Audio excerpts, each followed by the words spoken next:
Martin guitars are complete garbage. Now, this is not April Fool's Day. I'm not joking. I'm just saying how it is. This is a non-sponsored comment. I don't have any dealings with Martin other than I fix their garbage every day. So this is just my non-biased, non-sponsored opinion. And who's paying for it? You, the consumers. Now, that's one thing. Now, the other thing I want to say, I better not say it, because some good people are watching this channel. So I don't want that comment to affect the mood of the good people that are watching this. But there are some people who are just, yeah. How should I say? That's what I don't want to say, right? Because, like I said, I have really nice people on this channel visiting and supporting and watching, and I really appreciate it. And I really appreciate it. But there are some that are not like that.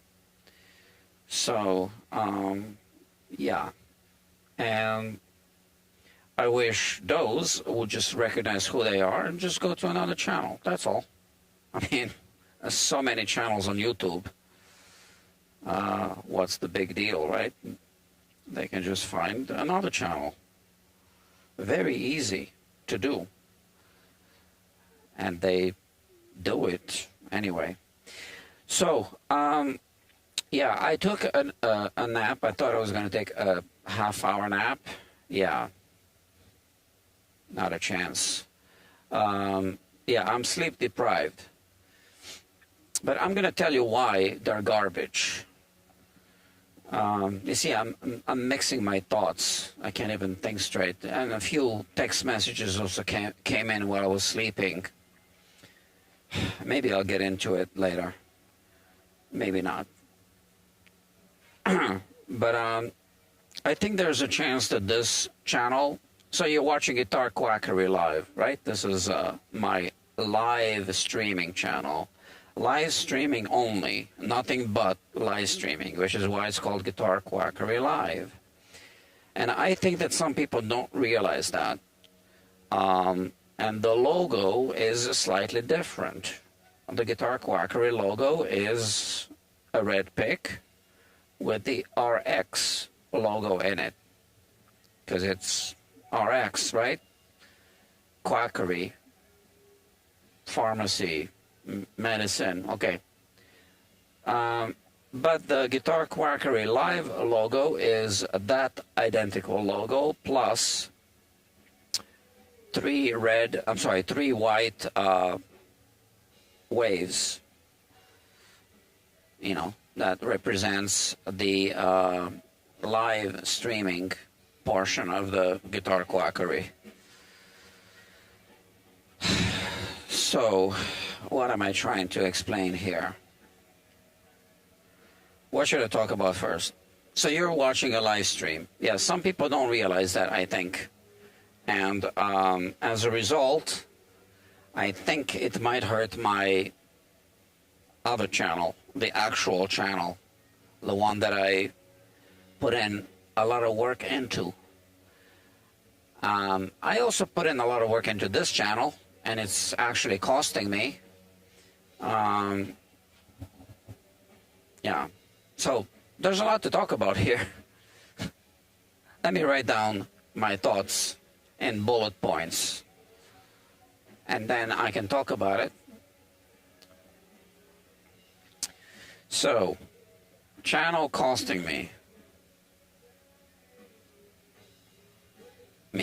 Okay. What did I say? Okay, so it's going to hurt my channel. Maybe, I don't know. Because people see it as a suggested video, and the format is completely different from the format you see on the Guitar Quackery main channel. So they automatically don't like it, and I don't blame them for it. Just go watch something else, right? That's what I keep saying.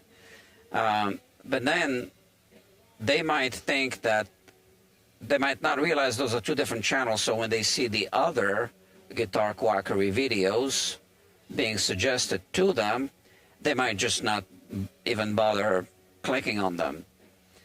And that can hurt my main channel, right?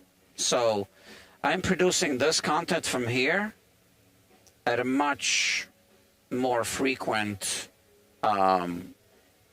rate than I can possibly do on the main channel, because on the main channel it takes forever to edit some of the videos, which is why I was sleep deprived today, because I was editing last night, and it was not the only night I was up late editing the video that I posted that went live today at noon.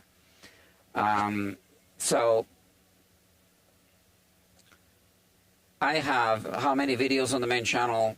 Just a little bit over 100, you know, in 2 years. And on this channel, in 6 or 7 months, I have already close to 200 videos, I believe. I can't access this stats right now. So yeah, so this is more like, you know, easy to do, kind of. I just push the button, kind of. I still have to make the thumbnail, I have to get ready, I have to make the time in the day, because when a guitar is on the playlist, I want to go through with it and, you know, show it from beginning to end, because now there's a playlist, and I kind of have to shuffle through my schedule, trying to strategically decide when I am going to be streaming the, you know, the next part of the project and adding it to the playlist. So I don't even know if anybody's going to be listening to me. Why bother talking? Should just do the work. So why are Martin guitars garbage? Well, if you watch part 1, part 2, you'll see that this guitar is falling apart. And that's not the only Martin that's falling apart that's in this shop. I mean, that's usually why people bring Martin guitars. Actually, let me rephrase that. When they bring them, they're not, you know, functioning the way they should function, and then I show them, your guitar is falling apart. As in, not metaphorically speaking. So, and then they are, to say the least, surprised, not pleasantly. So this guitar is falling apart in more than one places. In more than one place. Okay. We already reglued this. You can watch part 1 on this playlist. And here, this neck joint is falling apart. Oh, you know, the neck joint is just the most important joint on an acoustic guitar. Not a big deal, right? So this is why we have this step here, because this whole neck is moving. Inside, there's a neck block, which we can kind of see. And you see the width of the neck block right there. It says Martin on it. Okay?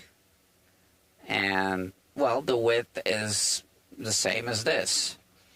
And then there's another little block here, right under the fingerboard extension. And then there's a brace. And that's it, going from here to here.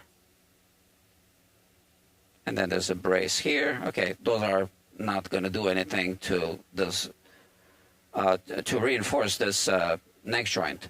So what material are the blocks made out of? The two blocks. They're made out of plywood, which is this. Okay, ignore this burn mark. This is just a tool. So this one is the size of the width of the neck. So it's not even glued onto the two shoulders of the guitar. It's just glued onto the heel of the neck through the thin shoulder, whatever, this part. And the other block is glued like this. What is that going to do? So it's glued like that, and that one is glued like that. Now underneath, this is supposed to be a glue joint, but it's end grain mostly, and glued onto melamine on the inside. And you can see right there that I can put a feeler gauge between the end block and the back of the guitar, right? That's why I put it there to show you. Let me pull it out. I mean, before I pull it out, maybe I can somehow measure how deep it went. Now, it's a small body guitar, so I can barely put my hand inside. Whatever. It went about this deep. You can see this. Okay, so where it's folded here. So this end block that's supposed to reinforce everything isn't even glued onto anything except partially glued onto this part of the heel from the inside. So there's a little bit of glue here, and then the rest is holding the neck. It's here, not even glued onto this, and I guess it's glued onto the back of the soundboard, and then there's the other little block right there that has a hole through it for the truss rod anyway, which is about smaller than this, about this wide. I put it this way, because this end block here is about this, this wide, and then there's this one here. So it's smaller than this, and I don't even know what it's doing. It's not structurally reinforcing anything. So yeah, so let me repeat that. Martin guitars are complete garbage. Okay, and they're costing me actually. Yeah, I do get a lot of work. I cannot possibly charge for the time that it takes to repair them.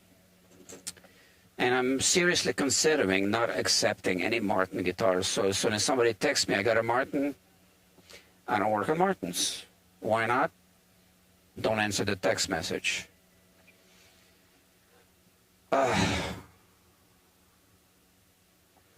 So there's plenty of other guitars to work on.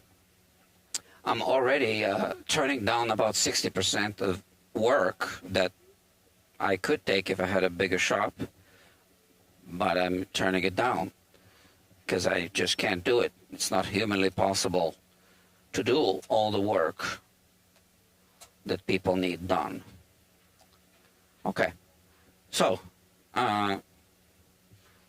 look, some people are viewing. So how is this channel costing me? I put a bullet point there. I wrote down a bullet point.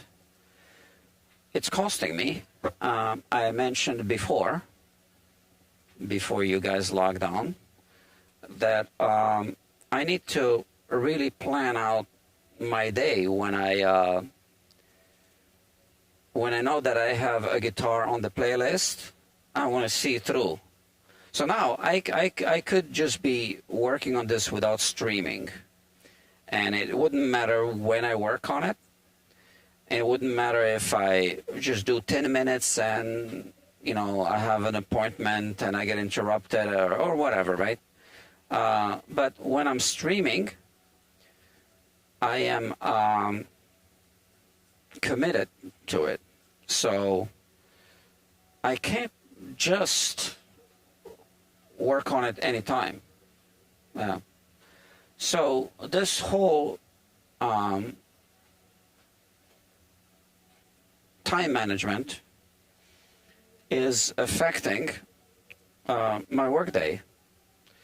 So there's a lot of waiting that needs to happen for me to start streaming, etc. Right?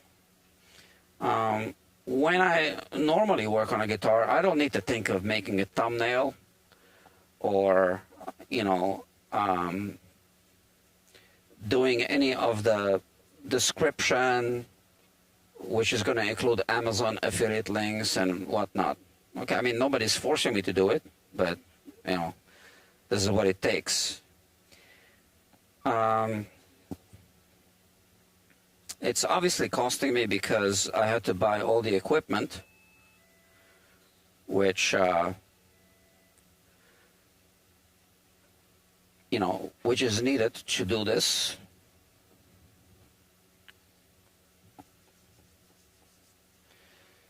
Okay.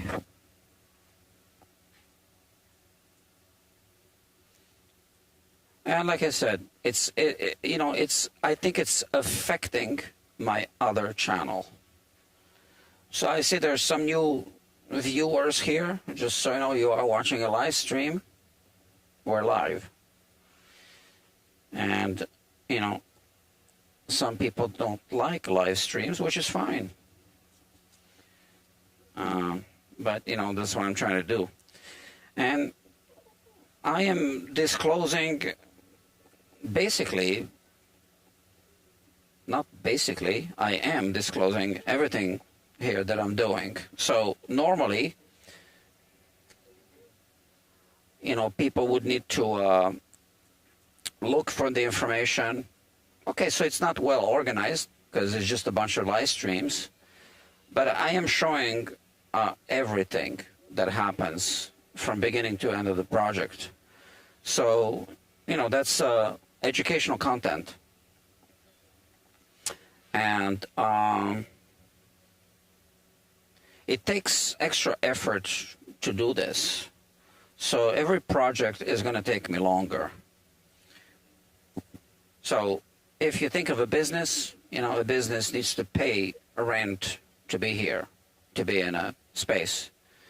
Well, you know, normally a business wouldn't be doing any of this.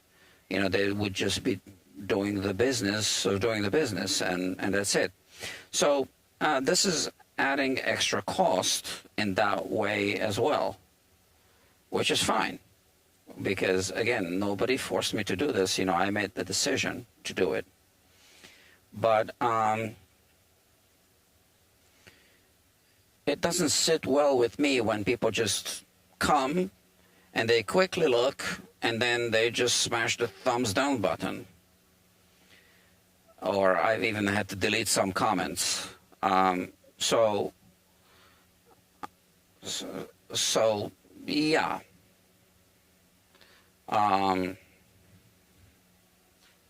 So it's costing me, which is kind of like I'm paying for it because I am. Because like I said, I need to pay to be here. And the extra time that I take to do all this is coming out of my pocket. As simple as that. So those people who will show up, no matter what I say. Yeah, and I know there's always going to be someone who doesn't like it and who smashes the thumbs down, which is fine, you know. I just don't like the percentage. Okay, so the percentage is what gets me. And if you know, it's that percentage that gets me worried that this live streaming is just going to hurt my main channel. But I don't know. And if it is going to hurt my main channel, then I shouldn't be doing it.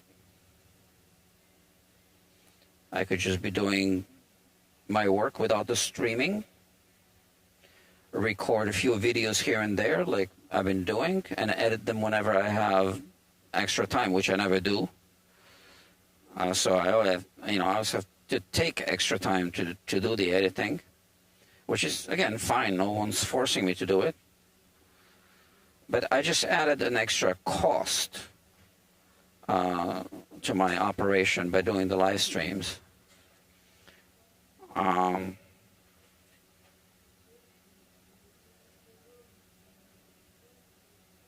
Yeah, I don't know. I gotta think about it. So maybe it's not worth it. So far, I'm not getting anything out of it. I mean, I wasn't expecting to get anything out of it financially for a long time anyway. But like I said, it's the percentage of dislikes that maybe I should take that as a message, because it is a message.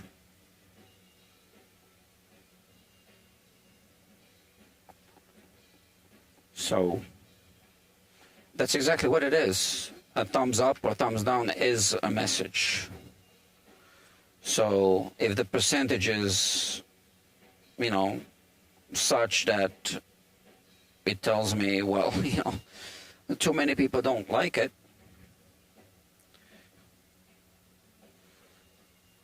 then don't do it.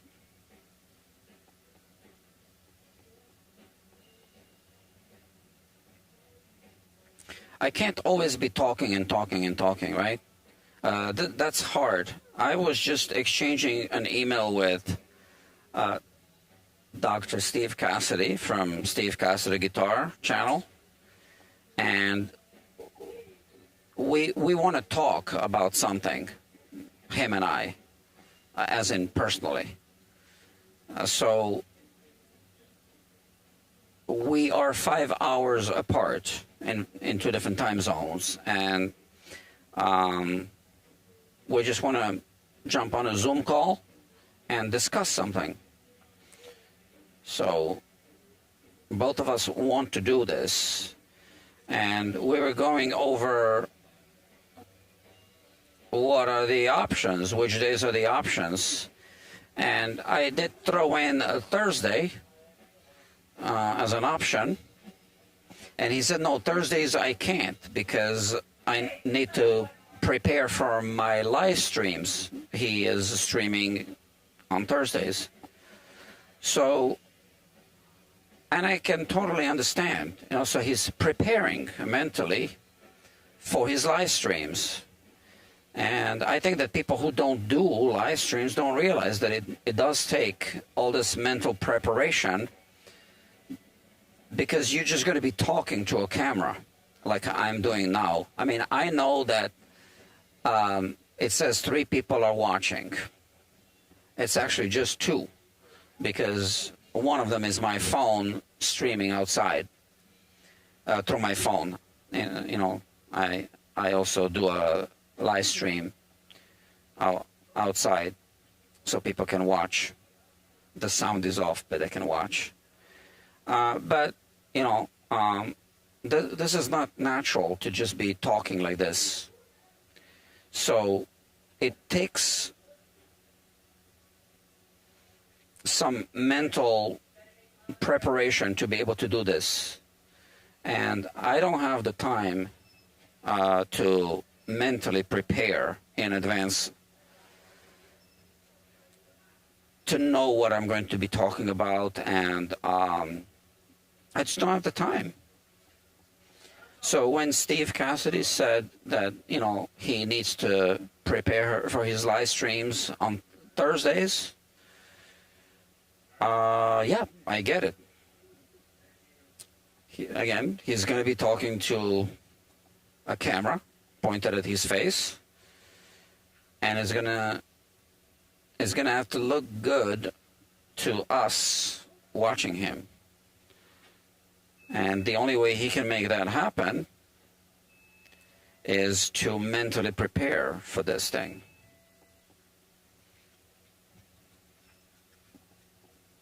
So I don't have time to mentally prepare for my live streams.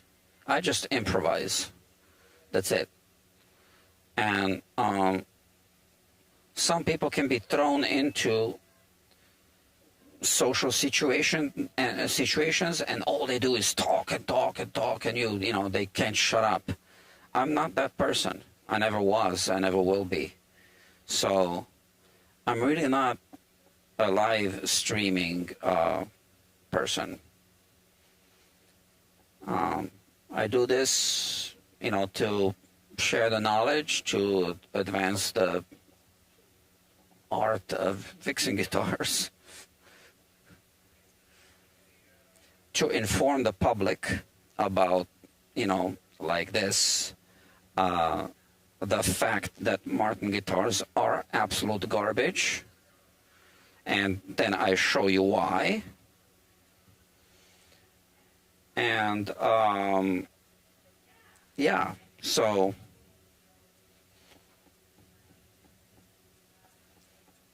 I know that a lot of people will disagree that Martin guitars are garbage. They will disagree. Fine. Are they fixing them, right? Are they in this business? So I know a lot of people who are in this business, and I can tell you with absolute certainty. So I'm also a member of the Ian Devlin's Loot group, and although I haven't been active recently, for a few months since I've been live streaming, so that's a group on Patreon. It's called the Loot group, and once you sign up for the membership, you have access to what's called a loot along, and that is a network of luthiers and repair technicians, builders, whatever, globally, who can log on to a 24/7 Zoom call and talk to each other. And I can tell you with absolute certainty what professional people in my field think of Martin guitars, and what they think, and I won't name any names because, you know, they can feel free to make themselves known if they wish to. But whenever we talk about Martin guitars, because we're just logged on to the Loot Along and we talk to each other, the opinion is pretty much what I just told you, that Martin guitars are absolute garbage. I mean, they just spontaneously fall apart. They crack all the time. The binding falls off. The necks fall off. The bridges lift. They are assembled in a way that, well, you know, they don't dry up the wood before they glue it together into a sound box, into a guitar body. So then, not if, but when the humidity drops, a humongous percentage of them just develop these cracks right through the soundboard. The glue joints fall apart all the time. And again, why am I saying this? I'm not saying this to be mean to them. They're taking your money. I'm trying to be a consumer advocate.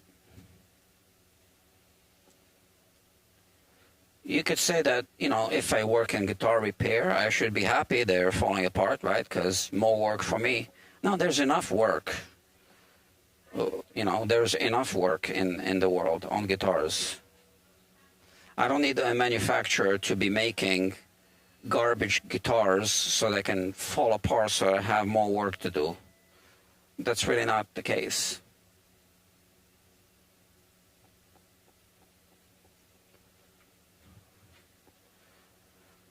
All right.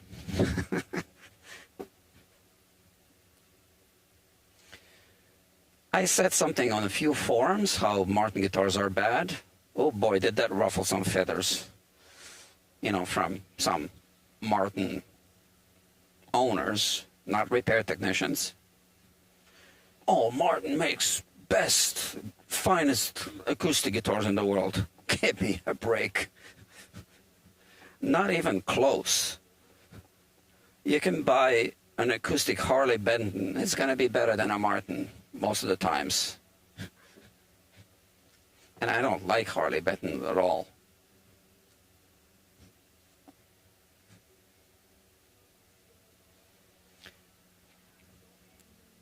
So yeah, I've seen Martin guitars that are the super expensive ones. Okay, I even have a picture of one on my phone somewhere. Maybe I'll show it later. Was it I think it was like $16,000 that was reduced to 11,000 or something like that. Brand new, with a gap between the heel of the neck and the body. Okay, a gap. You can put a feeler gauge there, and I mean a kind of thicker one. You can see the gap. You can see the light go through, shine through. That, okay, and it sounded like garbage too.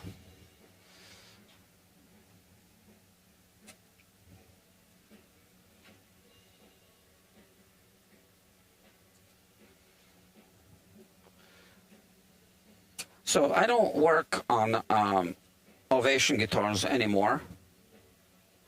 I'm just done with them. And last time I worked on a Rickenbacker was about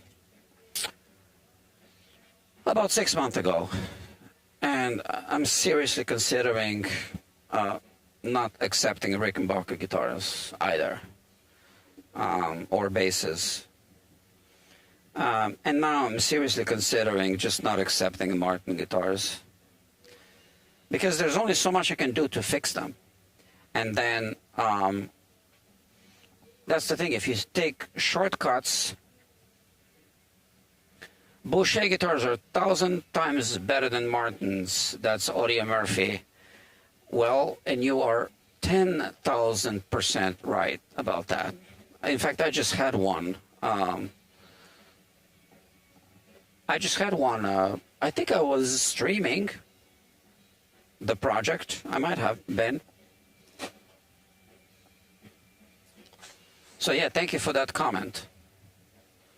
I know that there are people who agree with me.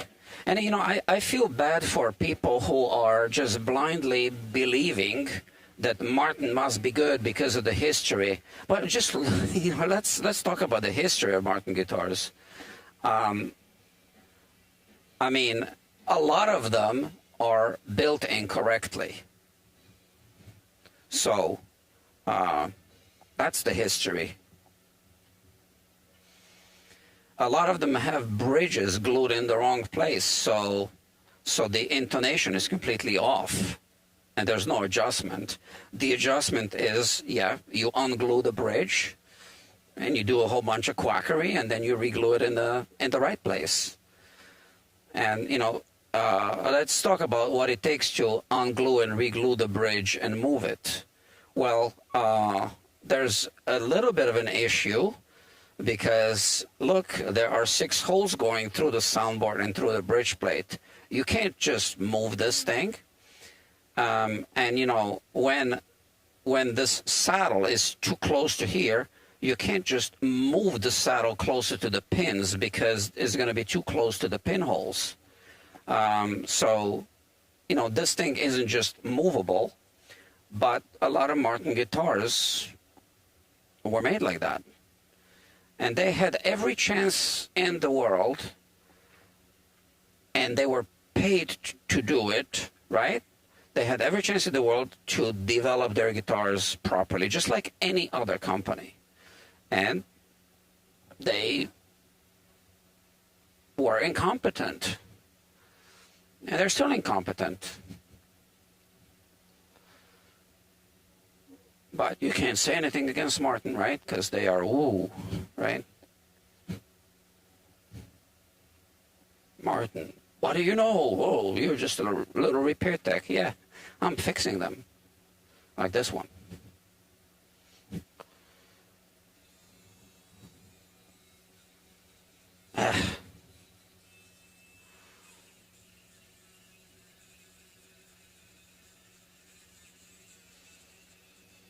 I've never seen more really serious issues with any other guitar brands than Martin. Never.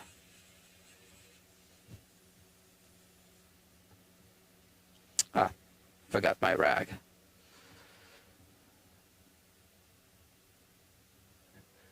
Gallagher guitars are better than Martin's. Audio Murphy, are you, I'm going to click on your profile. Are you a repair technician or, no, you're not, right? You're just a guitar player, I think. But thank you for your comments. Yeah. Thank you for backing me up. I appreciate it.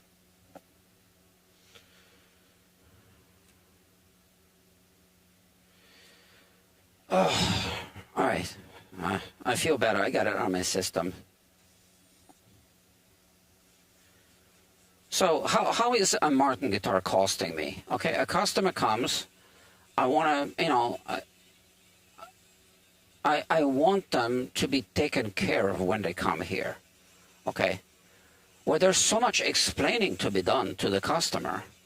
I can't charge for every minute of explaining and educating the customer. I mean, yeah, I do have this assessment fee, but, you know, I'll be honest, very often it goes beyond the estimated time. I have an assessment fee for a 15-minute assessment, for a 30-minute, and for 1 hour. So when I need to explain all this and I need to make sure I don't hurt the customer's feelings, right? It's his or her guitar, right? I need to be diplomatic. Well, that's extra time. So at the end of the month or at the end of the year, I could have spent that time just working on some other guitar and getting paid at the end of the rainbow. But no, you know, that time was spent talking about the problems on a guitar that I can't even fix within any reasonable budget. I can fix anything, right? Anyone can fix anything with the right tools, with time, you know, that is needed. You can fix anything, right? And obviously the skill. But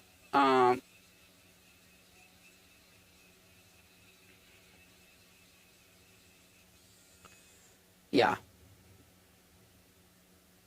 So I cannot charge for that education. So maybe it's just better to just say, I don't work on Martin guitars. It's just the policy and there's nothing to talk about. I'll talk to someone else about another guitar. Sorry, a text message came in. I got to read it. I'm going to read it on my computer.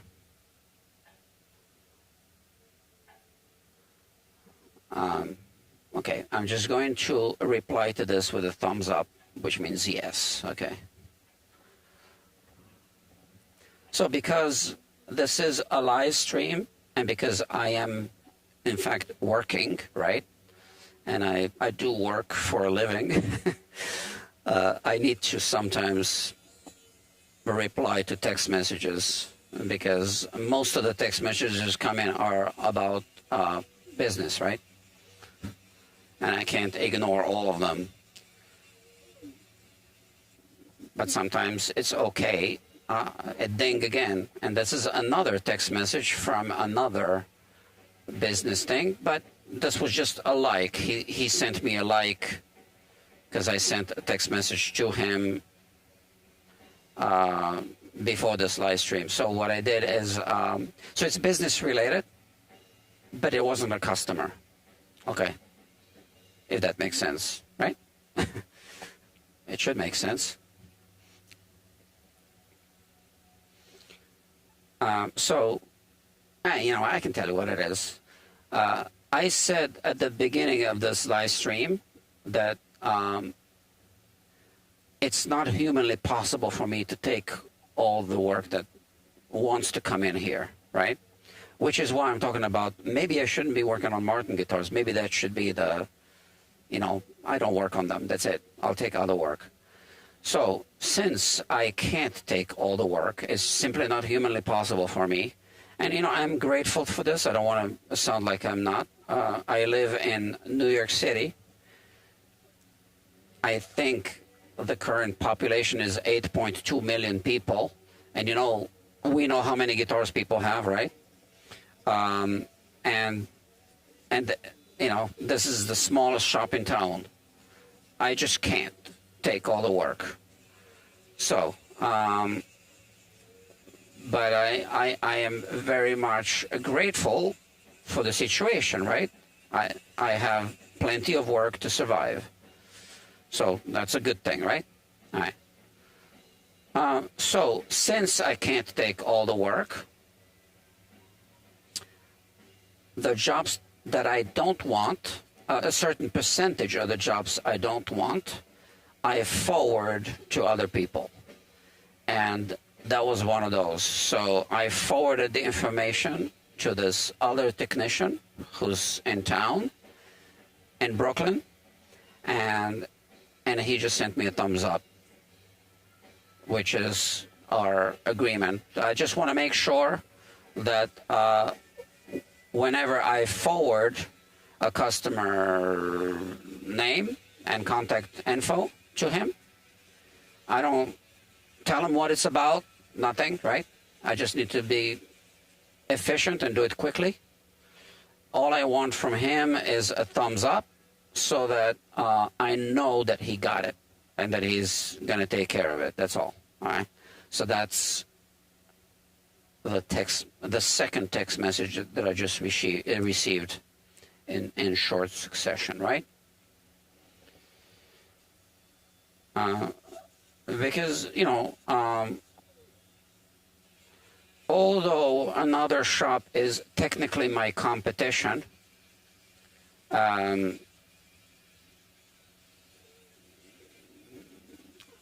it really isn't.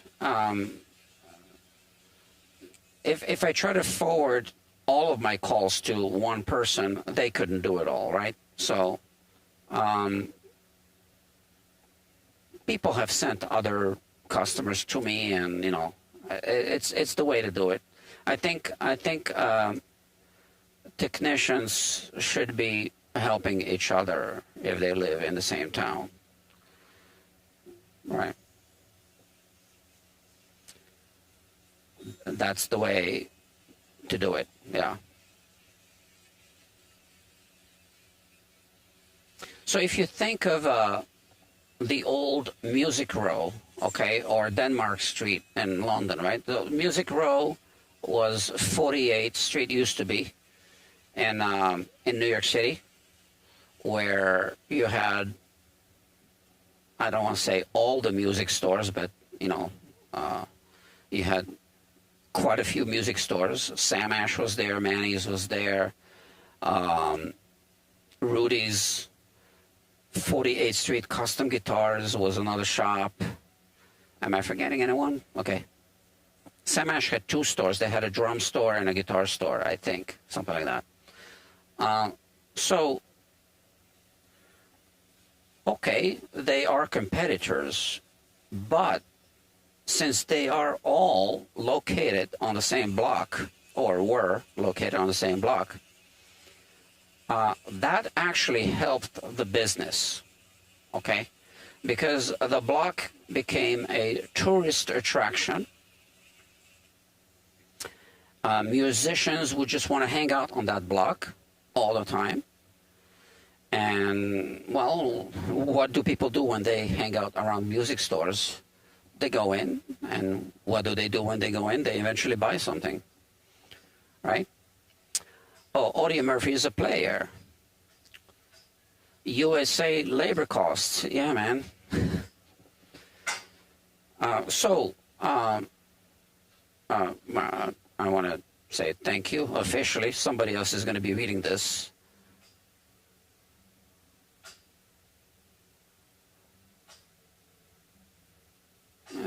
Thank you. All right. Thank you for your posts. So, yeah. So I think it's simply better not to stress out about competition. Just do a good job and help others do a good job. It will elevate your profession as a whole, right? You know how sometimes people say, I don't trust doctors. Okay, that's bad for doctors, right? No, doctors should help each other out and, help people, the patients, and then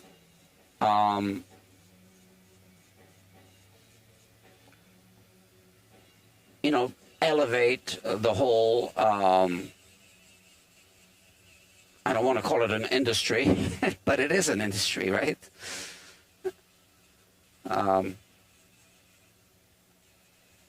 Yeah, so my mindset is I'm showing you how to do these things.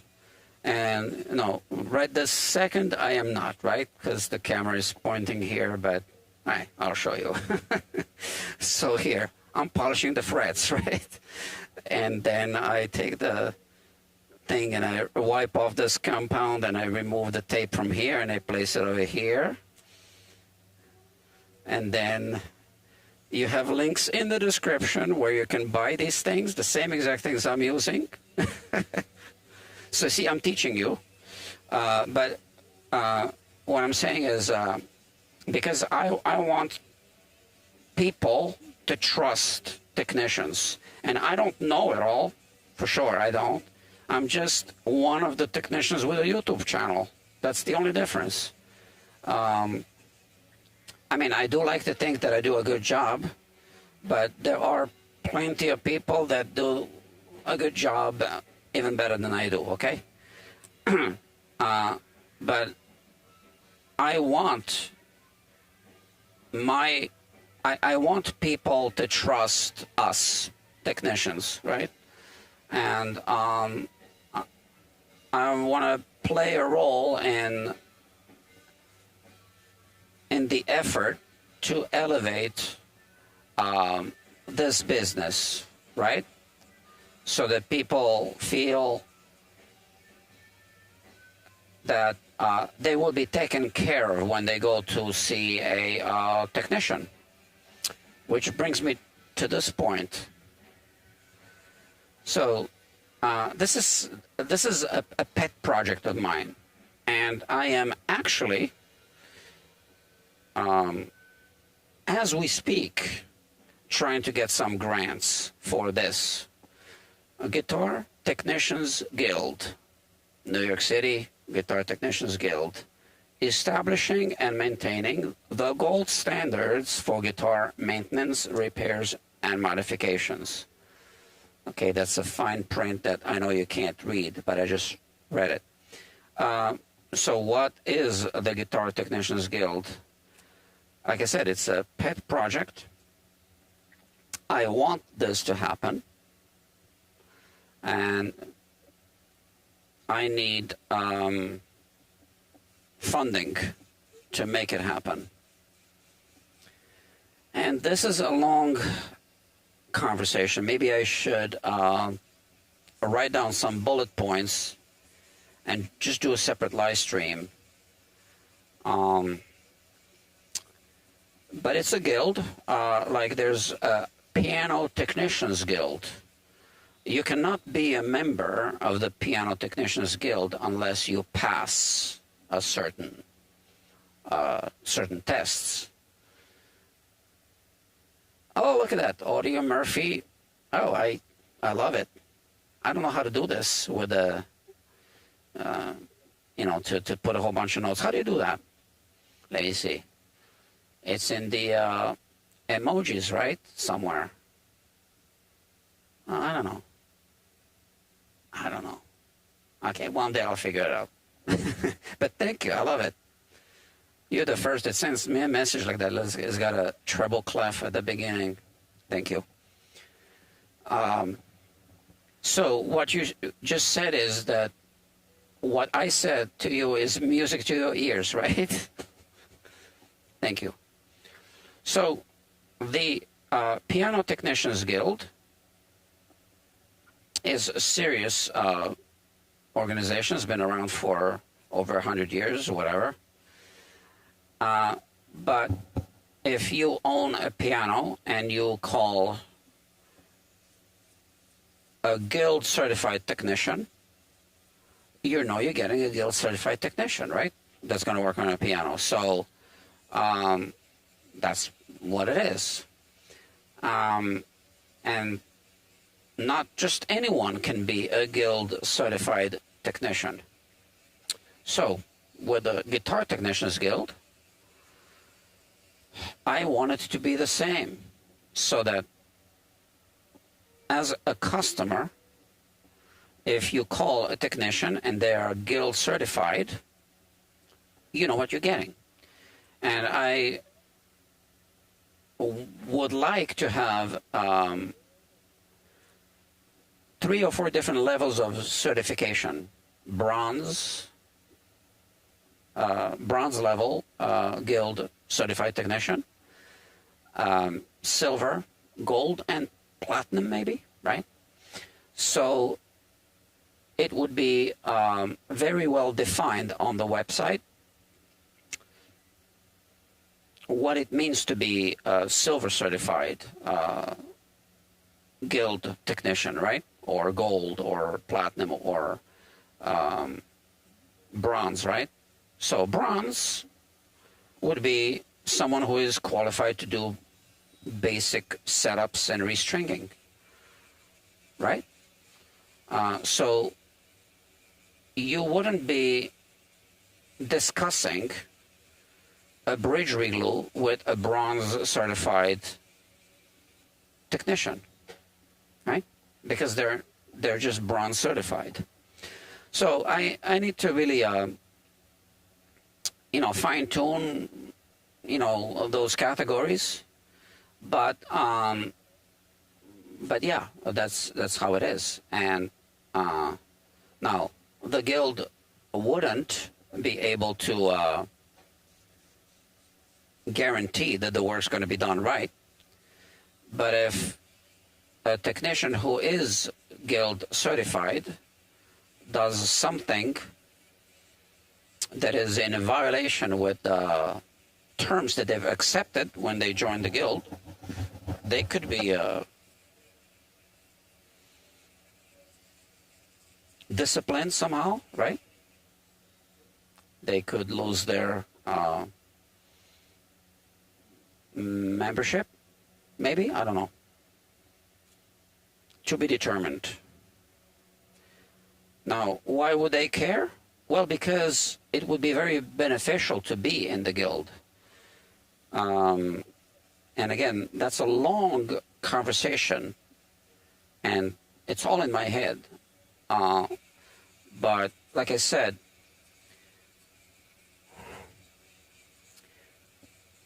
I haven't really discussed it outside of people who might be helping me with the development. And it's not like I'm trying to keep it secret. But all right, there would be a database. Like when you buy a car, there's Carfax. So when you are looking at a used car, you can pay a $35 fee, I think it is, something like that, and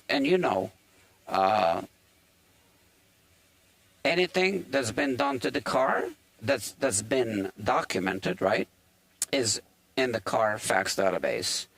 Was the car in an accident? Was it just a fender bender? Was it a more serious accident? All the oil changes, all that, right? So the Guild certified technicians would enter your serial number into the database and log all the work that's been done. The database would be online. They could take pictures. And And anything that's added to the database can never be removed. It could be edited, but edited in a way that there would always be a history, like, okay, we changed this entry because we found a mistake, blah, blah, blah, signed by so-and-so. So now imagine if you're the owner of a vintage guitar, okay, and you are putting the guitar on the market. Does that make it more valuable if everything's been documented? And not only documented, but all the work had been done by Guild certified technicians, and you know exactly who did the work when. You know exactly if there was a bridge reglue. Oh, this glue was used, this type of glue.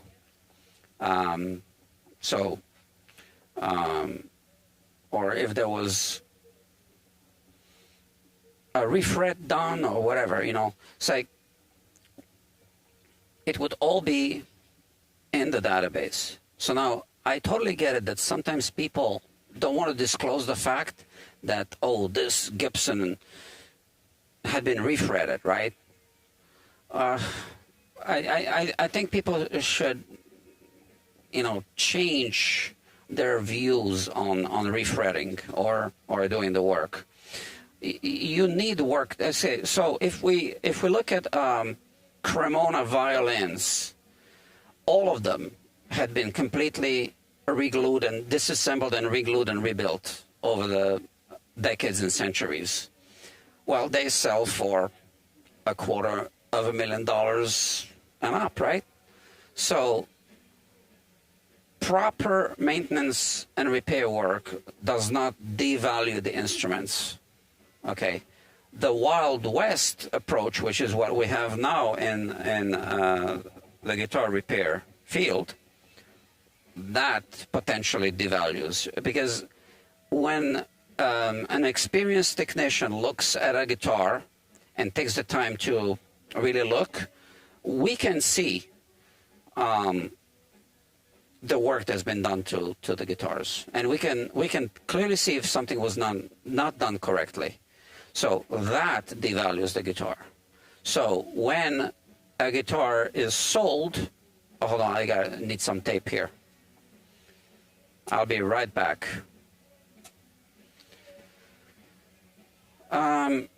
If it's properly,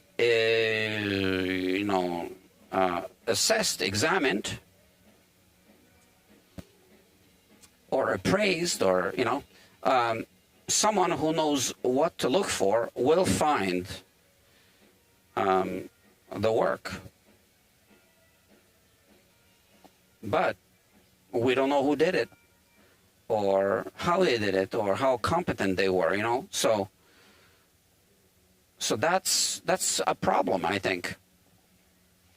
But the Technicians Guild, the Guitar Technicians Guild, would have this database that could not be reversed, and only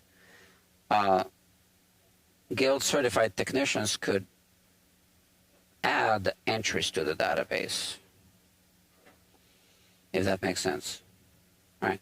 So anyway, so I am discussing this thing, and I actually have a Zoom call tomorrow at 1. I can tell you exactly when. Is it 1:15? Let me check. Yeah, 1:15 p.m. A Zoom call with what's his title? Let me check the email here. I just exchanged an email with this person today. Something advisor, I don't know. So where's my email now? Okay, I'll tell you in a moment. Okay, his name is Ronald, and he is a business advisor. Okay, all right, whatever. But he works for a those things are called SBDC, Small Business Development Centers. Okay, so that's where I am trying to get some funding from through them. Yeah. Okay, and some other sources. Hold on. Okay. Let me put this back on the screen. Okay, cool. All right, so I cannot do it on my own. Obviously, a guild needs more than one member. Right now, it's just me. But I cannot finance it on my own. So I think, I'm still thinking, should the guild be a non-profit organization or for-profit? There's pluses and minuses in either direction, right? I need to just put this on charge.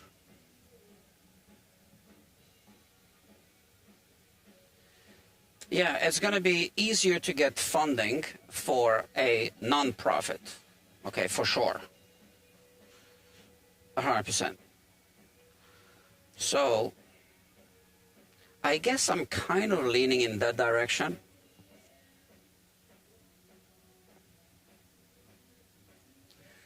And then I would like to find, well, I have some people in mind. I kind of already approached someone, but I can't tell you who it is because, I didn't say that I would disclose anything publicly. But I'd like to have some other people involved at the top, okay? So not me, some other very competent people. All right. So for now, it's just me. And I just realized that something went wrong with this. Okay, cool. All right.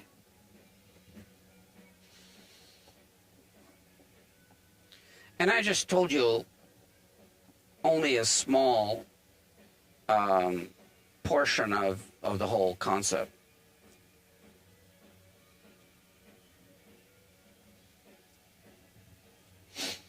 I actually started a separate YouTube channel for the Guitar Technicians Guild. I only posted one video on it, I guess over a year ago now. Yeah. So yeah, I can't finance it out of my pocket for sure. I can't do that. I'm not gonna even try. But if I can, get some grants, that I would want to do that, right? But again, as soon as I get grants, I would want to just kind of find at least one person who would just take on the project, and I would still be involved, but I wouldn't be in charge.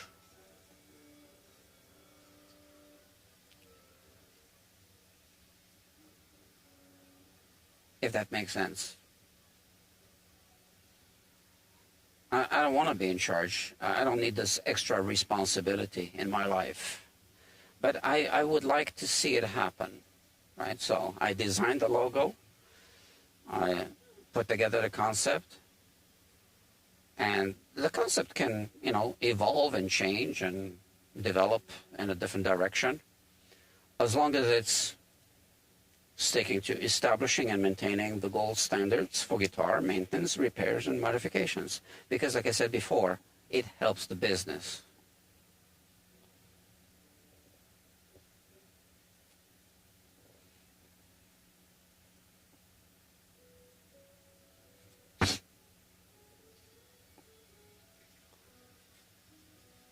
So, Interestingly, on my main channel, which is not the channel you're on right now, so the main channel is Guitar Quackery, I recently published a video, something about a Martin guitar ruined by a previous technician. Well, I didn't name the technician. I don't know who it was. I just know that somebody did do some work that wasn't good. And it could have been at the repair department at the Martin factory as part of the quality control effort or repair. Yeah. Now, you can watch that video, but that's exactly what I want to minimize. I want to minimize the situations where a guitar comes to a repair shop and we see work had been done to the guitar, and the work wasn't good, and now the customer ends up being the one who's going to be paying for all the extra repairs and etc.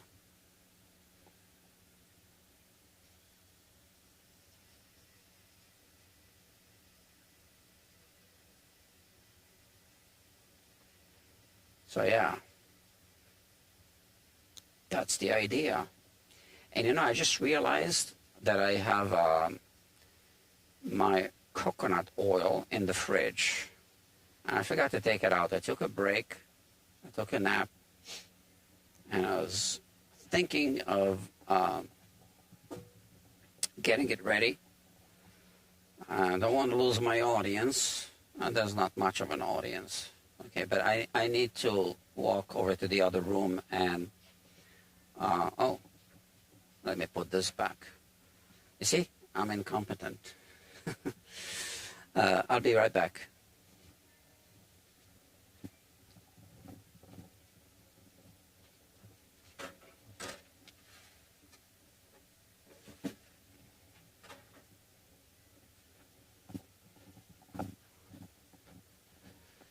Okay, so that's the nature of live streams, right? Sometimes I need to walk away. But I wanted to warm up just a little bit. So the coconut oil is for the fingerboard.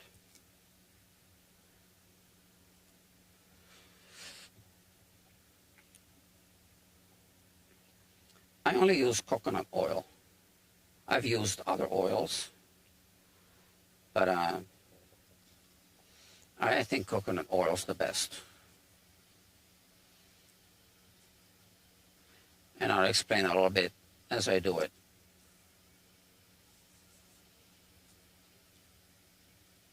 Or maybe I can start explaining now, since I don't really know what else to talk about. So, oil, unlike water, does not evaporate, right? So if you add water to something, the water can completely evaporate. If we're ignoring all the minerals that are dissolved in it, right? So let's say distilled water. But oil does not do that, right? So you don't want to be adding more and more and more oil to the wood grain. Or this is not even a wood grain, this is just rich light. So, because the wood grain is porous, is like a sponge, it's just going to keep absorbing liquids. But the oil will solidify, so somehow it dries up. So I guess something does evaporate from it, but it becomes like this oil painting, right? Now, you can dissolve the oils with a toxic chemical that's used in guitar repair shops, and you can get some of it out of the wood grain, right? So, not all of it, but some of it will come out. So, having said that, when you oil a fingerboard, you want to put as little as possible, but just as much as needed. Now, why would we oil it to begin with? Well, oil is just another type of wood finish, right? So you can use nitro, you can use poly, you can use wax. So those are just wood finishes. And why do you need to put the finish on the wood? Well, because wood is just a piece of a plant. That's it. That's what wood is. The plant is called a tree. So once the tree is dead, the wood is just a non-living, dead, piece of what used to be a living organism. So it is, susceptible to many things, such as decomposition being one of them. So you put finish on the wood. Now, I know that some people on YouTube have said, oh, never put oil on the fingerboard, da-da-da. Well, I don't agree with that. Just put it on the fingerboard correctly. So first thing, don't put too much of it. So when you have the liquid oil, it's so easy to just put too much of it. Now, I'm not saying that the liquid type of oil is no good. I'm just saying that the way a lot of people end up using it is they just oversaturate the wood grain. That's what I'm saying. Okay. And I've used the liquid oil, the F1 from Music Nomad and some other ones. But I don't like to just put it on the fingerboard and, kind of like spread it all over and then wipe it off. So if you're going to use the liquid oil, it's much better to put it on a tissue, tap, tap, tap, make sure it's moist but not dripping, and just put a little bit and then keep rubbing it off, etc. It works, it's fine. It's just I find it easier to control the amount if I use something that's a solid oil, such as coconut oil, which is solid at room temperature, if it's not too hot. Then I can really put just a very small amount. So the other issue, something fell, hold on. Did you see that? Oh, wow.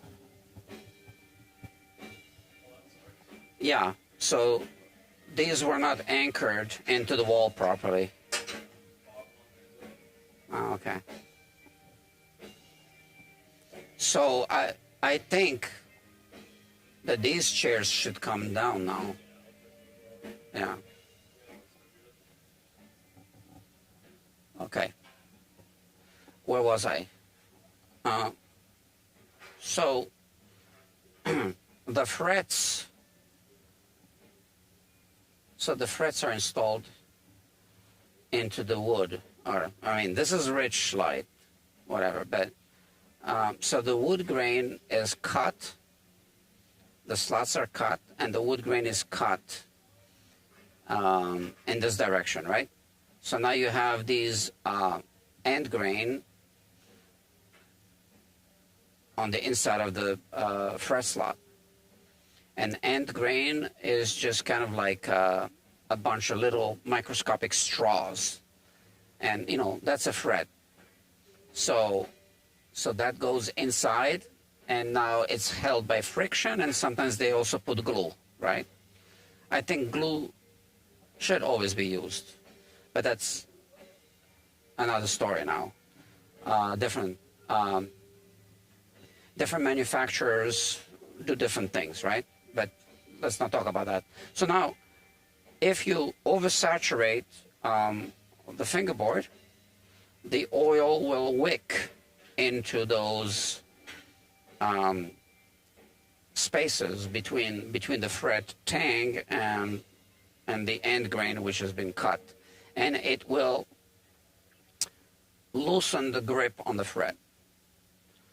So a lot of the frets are installed slightly over radiused, and that's intentional to avoid gaps here and here, right?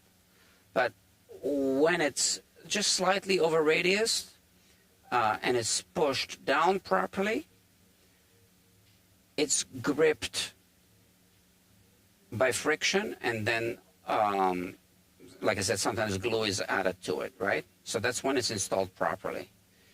So technically there's a little bit of tension, internal tension on the frets, not always, but often on many guitars.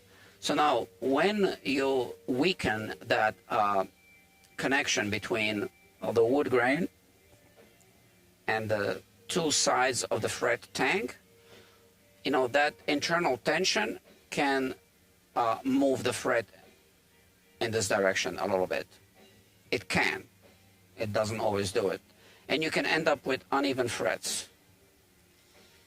So, so yeah, I think that maybe that's what some people are trying to say when they say, don't ever oil the fingerboard. You know, you ruin the guitar. Maybe that's what some of them are trying to say. But again, I think you should oil the fingerboard. So, you know how oil and water don't mix, right? So when you have a certain amount of oil soaked into the surface of the wooden fingerboard, it's like a vapor barrier. So so moisture from the air or moisture from the wood grain has a hard time passing through that vapor barrier. And why is that important? Well, when the fingerboard absorbs excessive moisture from the air, let's say if it's really humid, the neck will have the tendency to go into a back bow. When the moisture, the tiny amount of moisture that is trapped inside of the wood grain gets absorbed by the dry air when it's really dry, the neck will have the tendency to maybe twist or go into an up bow. And the fingerboard will have perhaps the tendency to crack, to fracture along the grain. So now, if we put, you know, just the right amount of oil on the surface of the fingerboard, we make it more difficult for the moisture, which is water, to pass through that, right? Because it's a vapor barrier.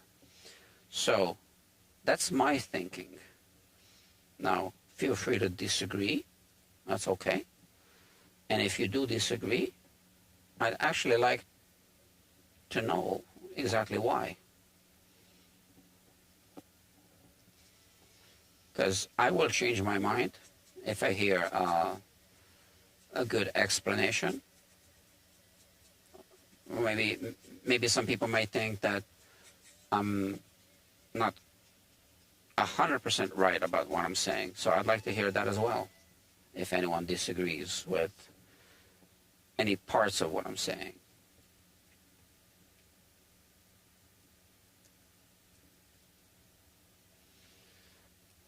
Plus, you know, something will get into the wood grain. And because we are touching the fingerboard with our fingers, which is why we call it a fingerboard,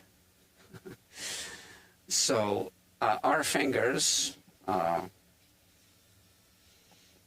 on to your seats, our fingers aren't clean. And man, did I see some fingerboards in my life. So those dead skin particles and whatever is in our hands will get on the fingerboard, and some of that stuff will get into the wood. So again, I think that oiling it and maintaining it will not completely prevent that from happening, but it will slow down the process, I think.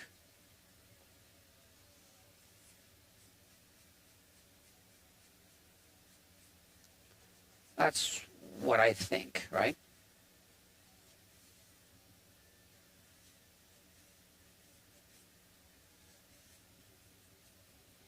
I have one more fret to do, and then, yeah, and then we're going to do some more work.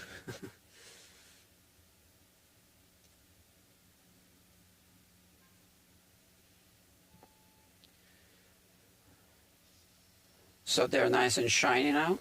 I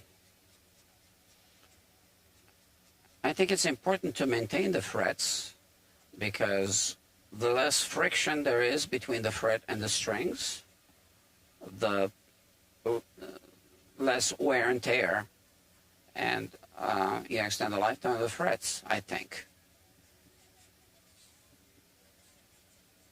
Or maybe I'm just imagining it. I don't know. But I think that's right. So when I use this method, I noticed that the tape will leave a tiny bit of glue residue on the frets, which is why I'm doing this extra work right now. It's just removing, like here I can see it. I haven't wiped it off yet. So that's all there is. It's just a little bit of residue from the tape. That kind of, because it's so shiny, you can see every little speck of dirt or, you know, fingerprints. You can see all that on these shiny frets. Okay, so now let me show you how I put this oil. So like I said, this is coconut oil. And when you keep it in the fridge, it becomes hard. This is maybe too hard. I don't like it quite as hard, but I can still use it. So just rub off a little bit. And when you do this, it actually melts right under the tissue. And now, just apply some, and you can see that I'm going all the way up the fingerboard, right? And then I go back to the beginning.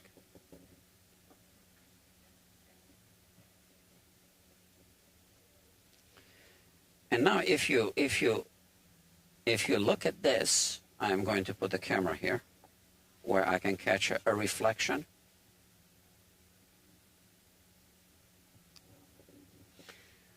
You can clearly see that this oil isn't even coming close to the fret tangs. And again, this is fret wire.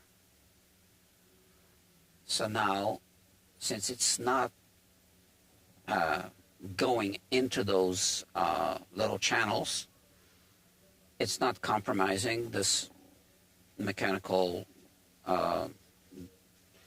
connection between the fret and the fingerboard. And I just do this. So it's a really tiny, tiny amount.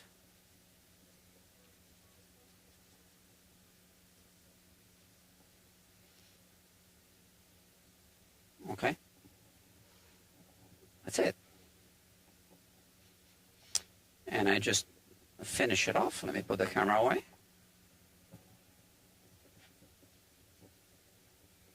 You really don't need and you don't want more than this. This is all you need. And look, it also removes some of the buffing compound.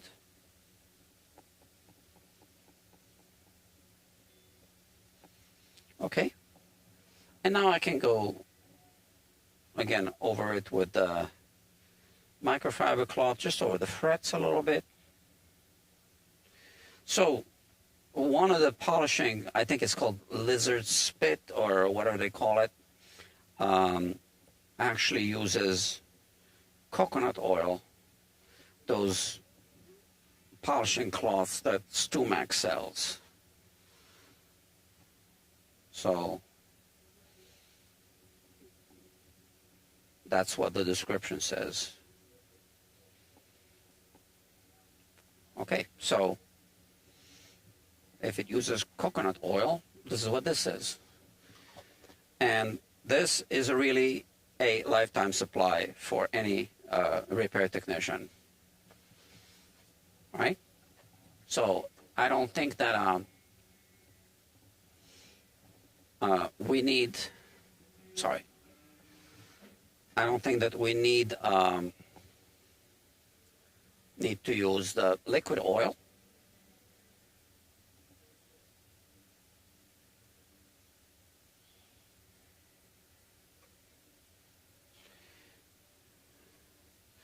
And yeah, sorry.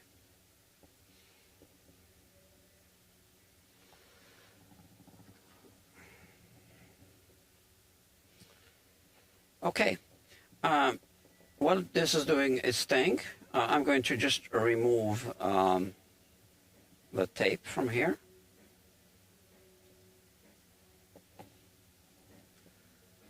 So this actually missed a little bit here.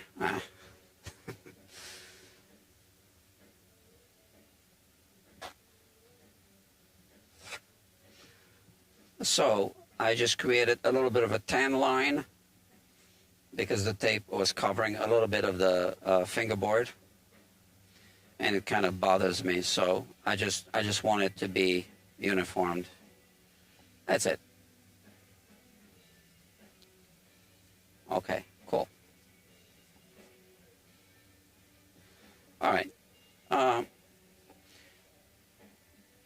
again, this, I don't think this is ebony. I think this is rich light, right? But, you know, we can also oil it.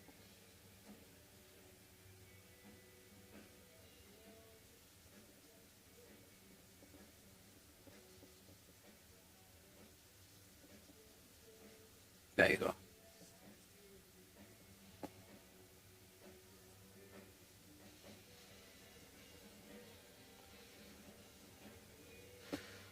So, just like anything else, guitars need maintenance. Okay, so as I was saying, as this is doing its thing, I'm going to work on the saddle. So I have my numbers here. I wrote down the action, which is what this A is, treble and bass side. And I want to bring the action down. Now, if I just look at the saddle, let me put the camera here.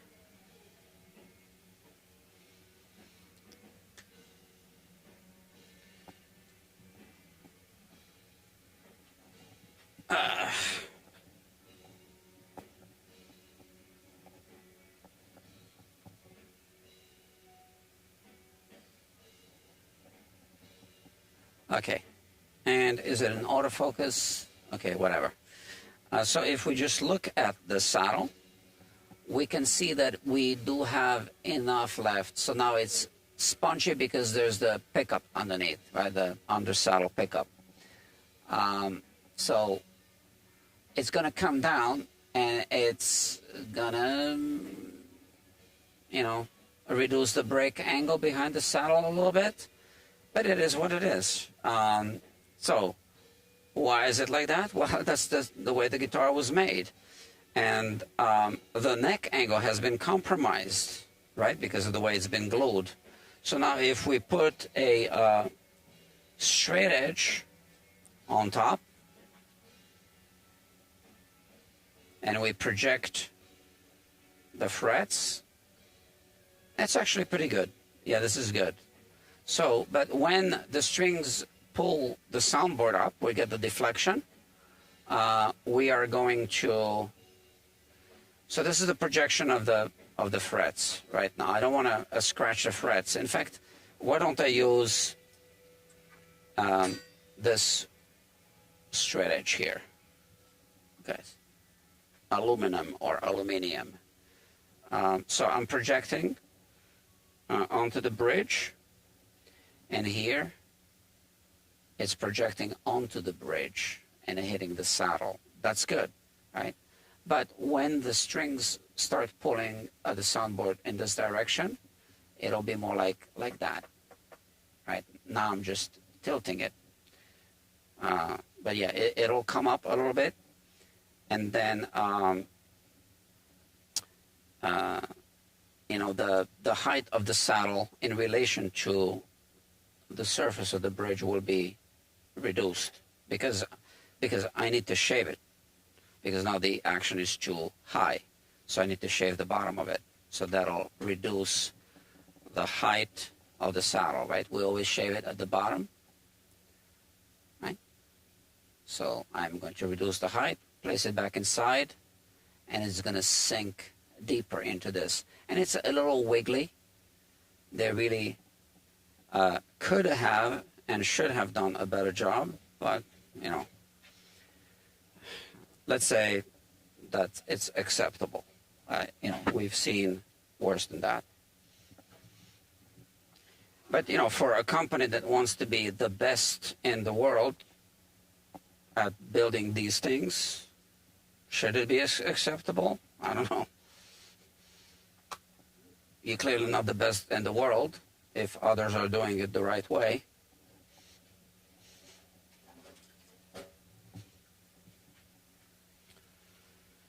So now I can put the guitar in the case for a few minutes.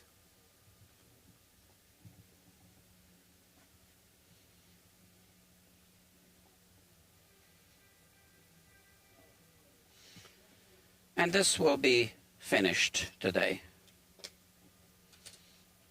It's important to lock it, because you don't want to pick it up, forget that it's unlocked, and then...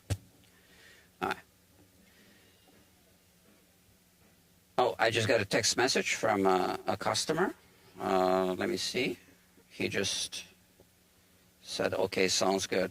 Okay, great. I'm just thumbs up, and that's it. Okay, cool. Yeah, it was a reply that he sent to me. So, we have this.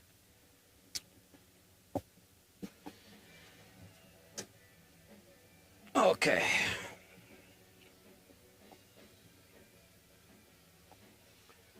All right. So here, I'm going to set up. So I gotta go on the treble side from 95 1/1000ths of an inch height down to 80. Now, because it's a short scale guitar, I could go below 80. But let's just shoot for 80. Let's see what kind of height we get. I guess I could go a little bit below 80, you know, and it should be fine. A 75 would be fine. So from 95 to, let's say, 75. How about that? We have 20, right? So 95 minus 20 is 75, right? And then, so we remember that, right? So I don't need to write it down, but let's say that I'm going to go minus 20 1/1000ths of an inch. I don't know if you can see this. Okay. And now we go from 125 to about 100, right? So I don't think I want to go below 100. I mean, I guess I could go to 95. Let me think. So, you know, I could go minus 30. That would bring it down to 95. So yeah, so let me explain what I'm doing here. The string height on the treble side, measured at the 12th fret, after the nut is adjusted, which we don't need to adjust on this guitar, and after the relief is adjusted to the proper relief, should be within what is considered standard range. Right in the middle of the standard range for a long scale guitar, or standard scale length, would be commonly acceptable 81 thousandths of an inch on the treble side for an acoustic, and 100 1,000ths of an inch on the bass side, again for an acoustic. Now, it doesn't need to be that number, but you know, that's good for many players. So when it's a shorter scale length, you can go a little bit lower. Why is that? Well, imagine this is the string. This represents the string. Imagine this is, so it's a triangle, right? The way the string is against the neck. So, and the pick is, let's say, the saddle, right? So here I have this marked off as being the position of the 12th fret. Let's put this here, okay? So now that's the scale length. That's our height, let's say 100 on the bass side, 1,000ths of an inch. So now, if we make it a shorter scale length guitar, that means that we've moved this here, right? Well, this also moved halfway between these 2 points, and this is now shorter. Simple as that. So you can still be fretting the string, and you are going to get a you know, avoid buzzing and stuff. And it can be shorter for one additional reason as well. So let's say that you are fretting the 12th fret.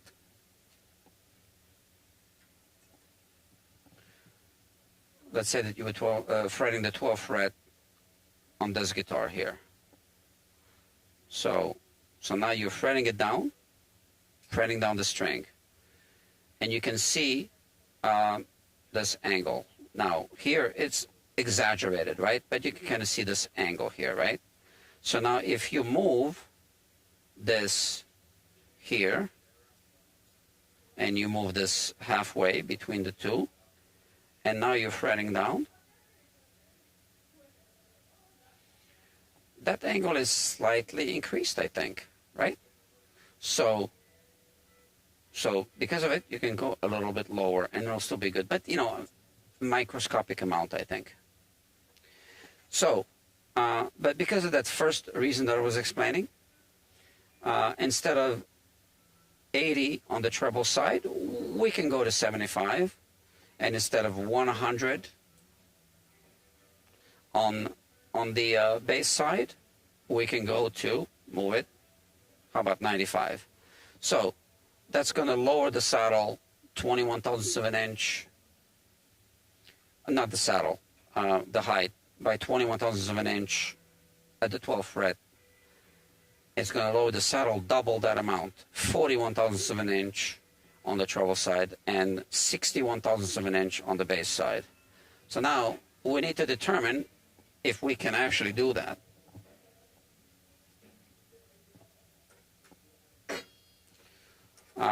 And that's what I was looking at before.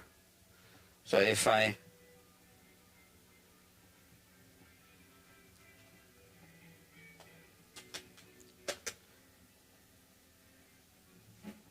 put the guitar back,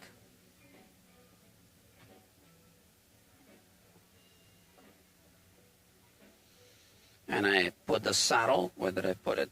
I put the saddle back inside. I kind of want to measure the height now at the first string and at the sixth string.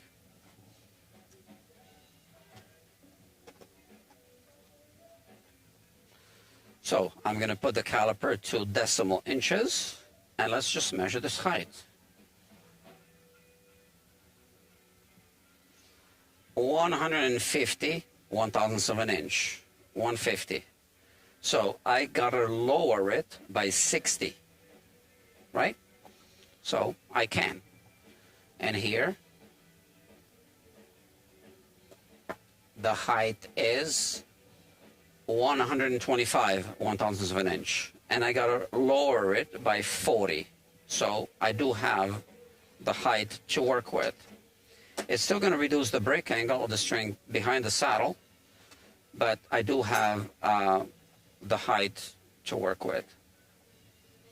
And I kind of eyeballed it before without measuring, and I saw that I had enough, right? So now let's do the work. The other reason why I am going down to 95 on the bass side and 75 on the treble instead of 108, 100 on the bass side and 80 on the treble side is because I forgot to keep the guitar at full string tension after I unclamped it a few days ago. So I'm losing a little bit of that soundboard deflection that it would have settled in. So this guitar is going to settle a little bit higher than I'm setting it up now to be, right?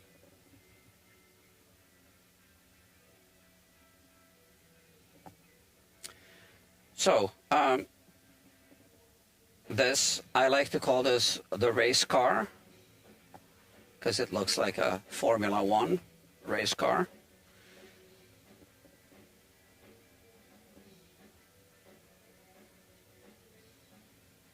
There. Okay.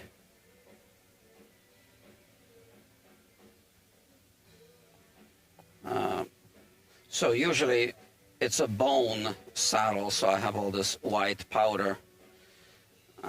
Sorry, I need to deal with something here that came undone a little bit.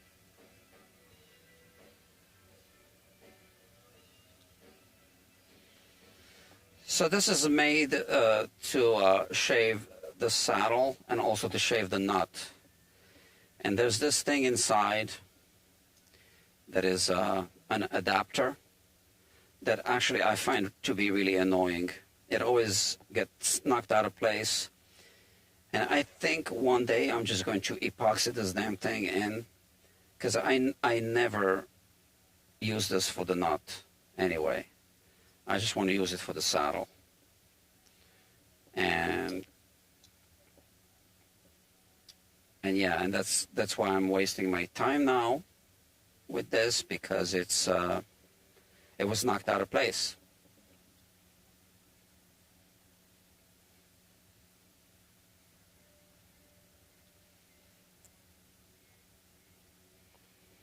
Okay. So this is basically a vise on wheels, right?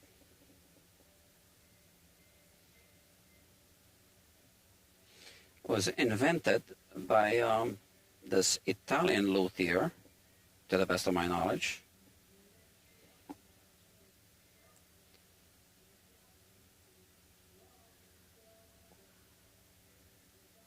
Okay, I thought it was again knocked out of place. I think it is again knocked out of place. You see, it's really annoying. I've been gluing this thing in with rubber cement many times.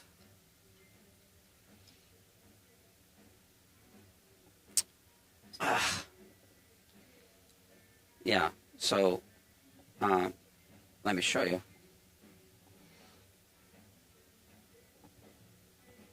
So this little plate on the inside, it can kind of move, okay? and it's really annoying that it does that. And you would remove that to clamp a nut. I think that's what it's for. And then you would use these holes. It's just not practical. So, all right. It is what it is. Let me do it this way now.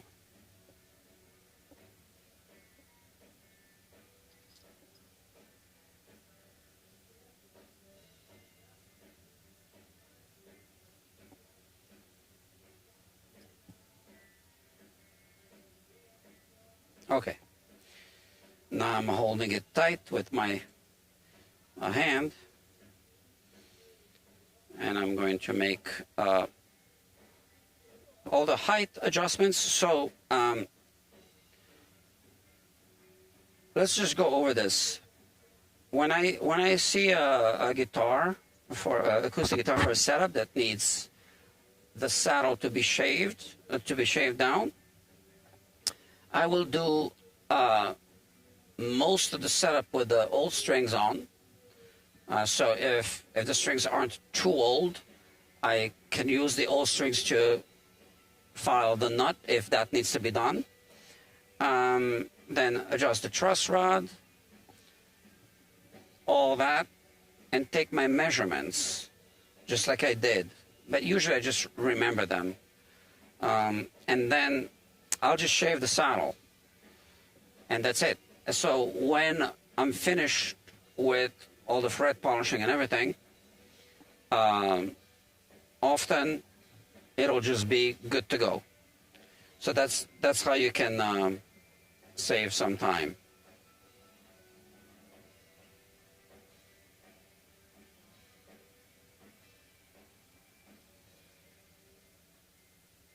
Now, when I need to raise the saddle, I prefer to just use a new saddle. I know you can shim the saddle, but I prefer to just use a new saddle. Now, if you have a guitar with under saddle pickup, with one of those really thick under saddle pickups, that takes up a lot of the space inside of the saddle slot as it is. And I don't like to add a shim to that.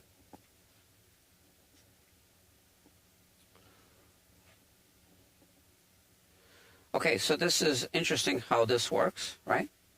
So this is a vise on wheels. And this is just sandpaper. Actually, that's 80 grit. Usually it works better with 120, but it's, I think I need fresh sandpaper.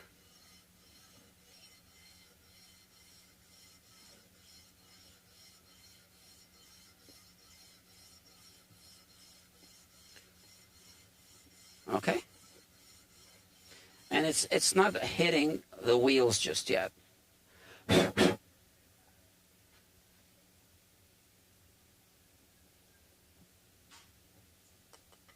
You can do this thing without this. If you watch Ted Woodford on his channel, he has a different system. And it works.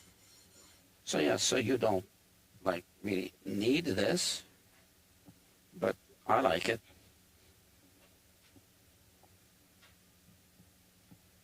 I don't know why he doesn't, have that. I think he's been doing this work the other way forever, so it works for him, and no need to buy an expensive tool.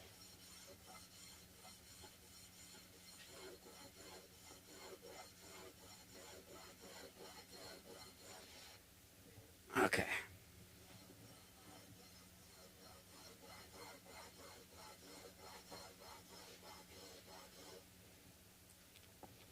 So this is a black material. It's called Graphtec.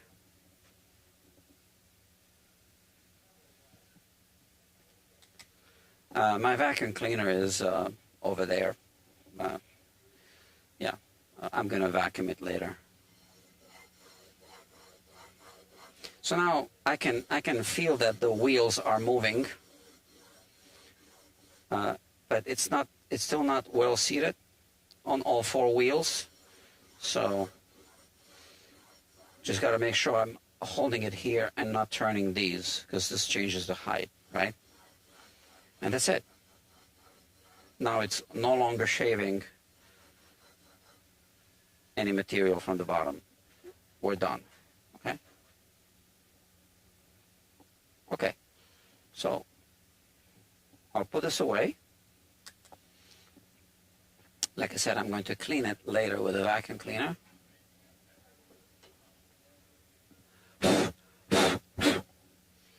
Okay, so whatever height you need to remove from the octave, from the 12th fret, you double that. And that's how much you need to remove from the bottom of the saddle. And that's one reason why I like to work in thousandths of an inch, because the numbers are just round numbers. So yeah, it's difficult to make a mistake with round numbers. Okay, let's put the race car away. And now, you know, I just want to deburr the edge. So what I typically do is I just take this and just do this.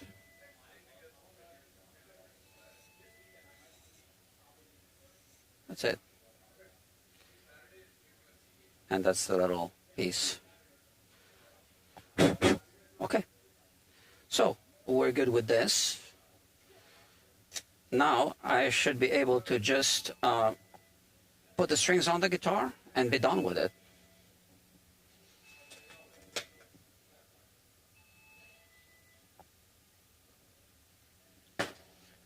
And hopefully we'll be done with it. Before I put the strings on the guitar, I am going to just make sure that the hardware is tight. So that's a 10 millimeter socket wrench. We don't want to tighten it too much because we don't want to damage the surface of the headstock veneer. And some of them were a little bit wiggly. So I'm going to check if these screws are tight. And I'm sure they're not all the way tight. And I was right.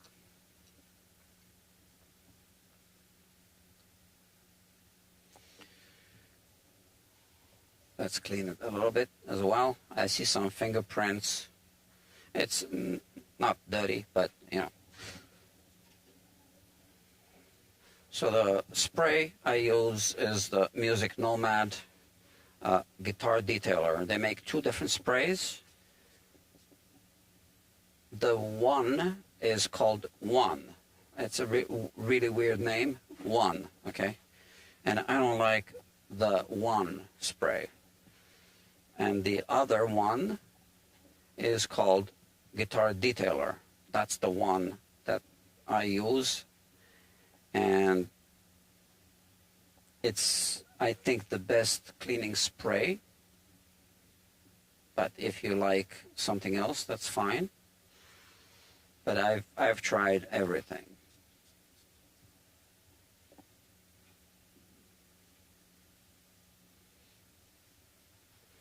Okay, there's nothing to clean. Maybe a little speck here.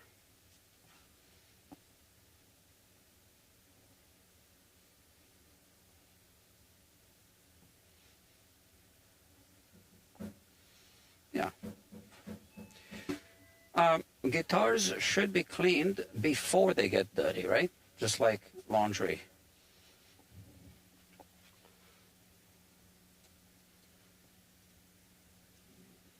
or feet. Before anyone notices that the feet are dirty, they should be washed. Or the neck.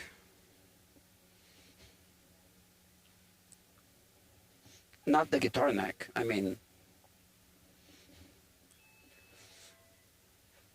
Okay, so why don't we have a look at the height? So I already had a peek, but here, for your benefit here.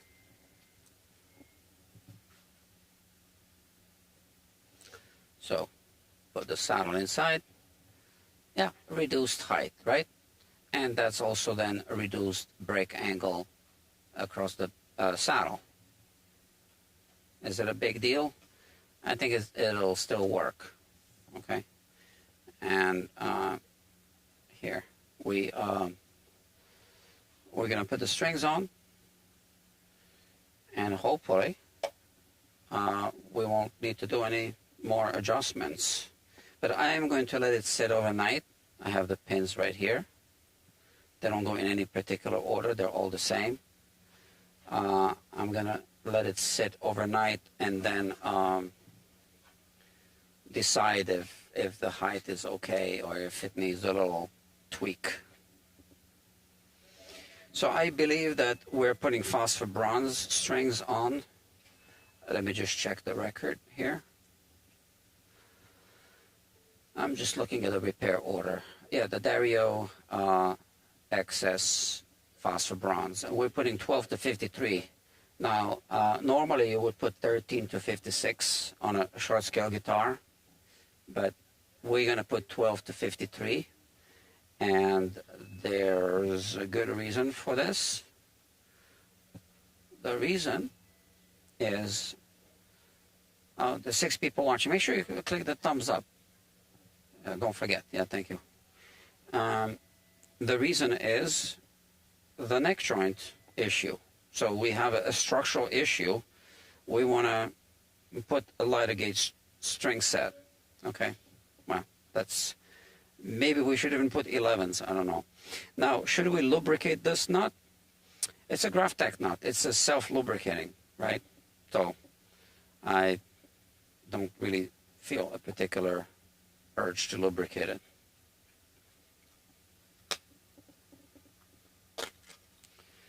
So in my latest video on the main channel,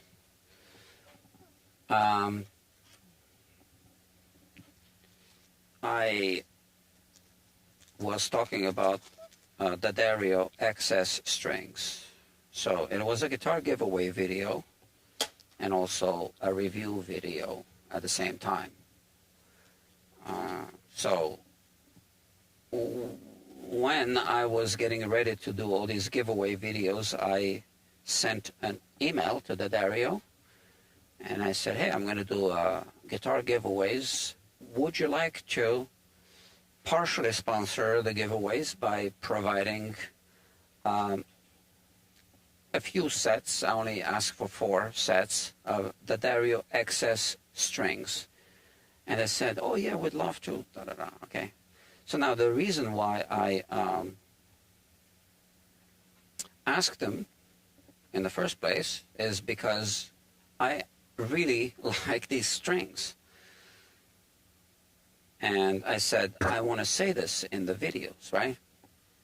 But now it turns out that now it's a sponsored video and my opinion can be interpreted as a biased opinion because they gave me some free strings. Well, yeah, so unfortunately that's how it is, but it's not a biased opinion because that was my opinion before they sponsored anything.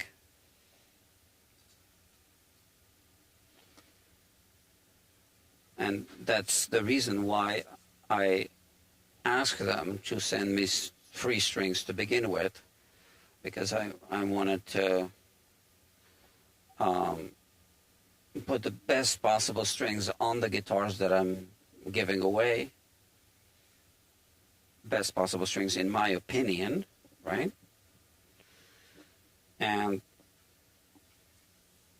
you know, if they can help me pay for them by sending me free sets of strings, because I was already paying for the guitars, you know, that kind of helps me out. And then I said, then I'll tell everyone how much I like your strings. But I wish I hadn't done that, because I could have just bought the strings, because I do buy them in bulk. And so these are $20 a pack, but I don't pay $20 a pack, right?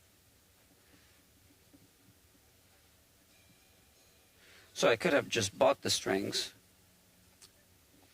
and I could have just expressed a completely unbiased opinion of a product that I paid for in full.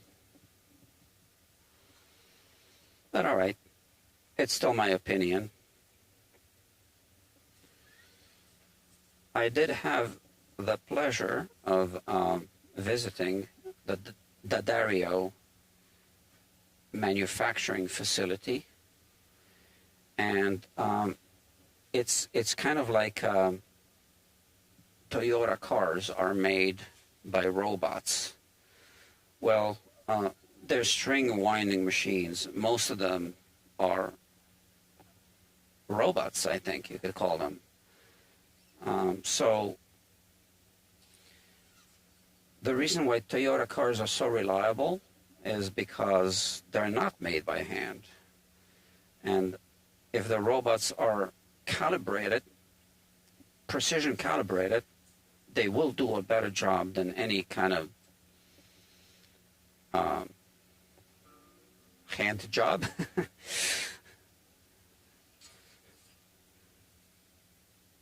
Can achieve, right? So same thing with the strings.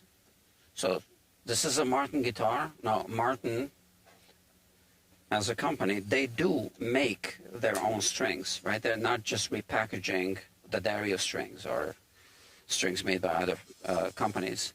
But the machines that they use are the old machines that simply cannot be calibrated to such precision as the new robotic control machines that Dario has at their factory. So I've seen, so Martin strings, again, aren't good, just like their guitars. Why not? Because of the way they're wound. They're wound on machines that cannot possibly be calibrated as well as the machines that are available nowadays that they have at the Dario factory. I'm not sure if Ernie Ball has the same kind of machines. But as you know, if you watch my channels, I look through the microscope at strings and at string slots.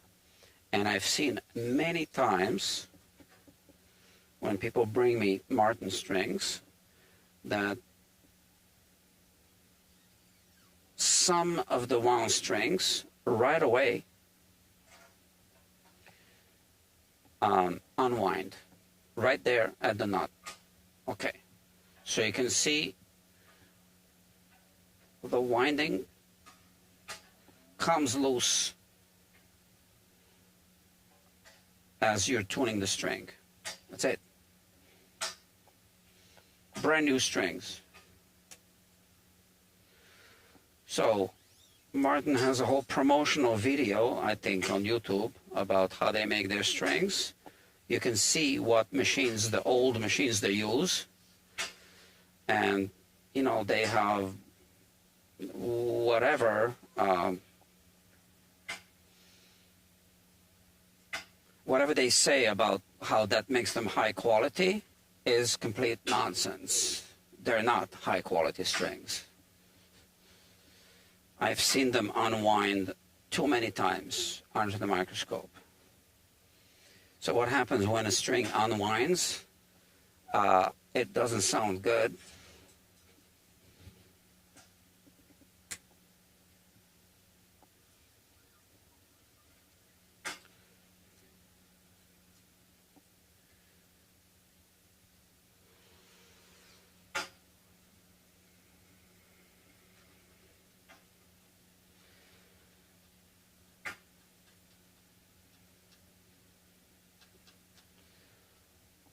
There are people who don't want to put any other string on a Martin guitar than Martin strings, as if it's somehow a magical thing.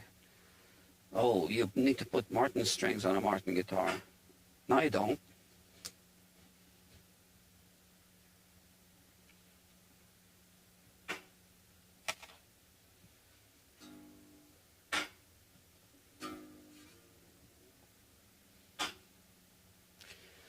I like to put sharp metal objects away right away.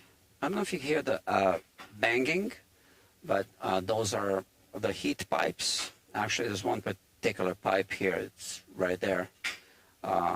It's pitched incorrectly, and it's banging when the heat comes on at first.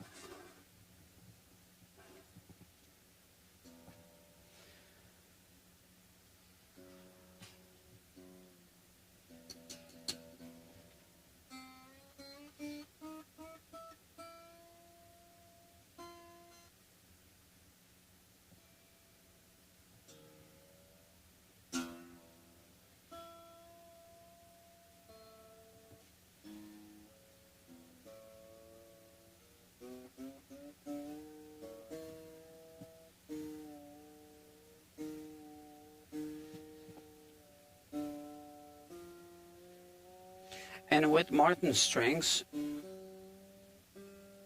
you really shouldn't be pre-stretching them like this, right? Because of that issue that I just... And even the good quality D'Addario strings, I don't like to pre-stretch them too much. Just a little bit, nothing crazy.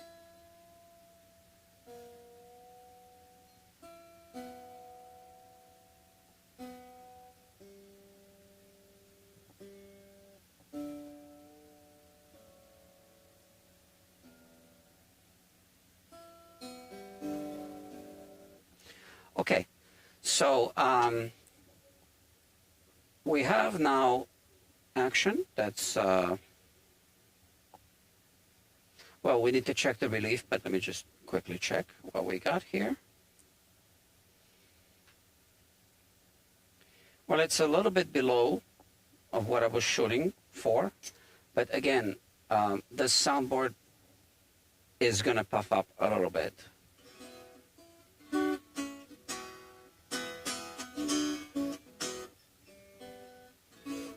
And I do want to check the relief.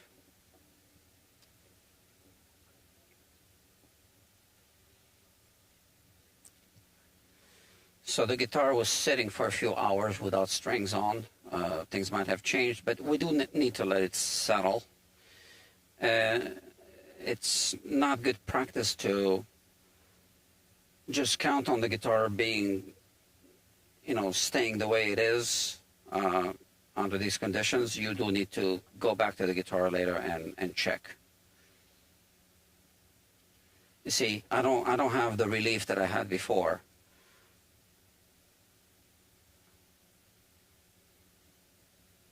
So I don't even have 3/1000ths of an inch. Now, why is that? I don't know. I mean, like I said, it was sitting like this. And maybe the oil that I put absorbed a little bit into even the rich light.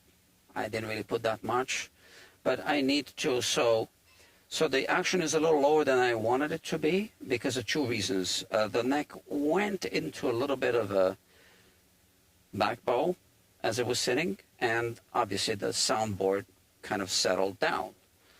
But now I am going to release the truss rod to add the relief.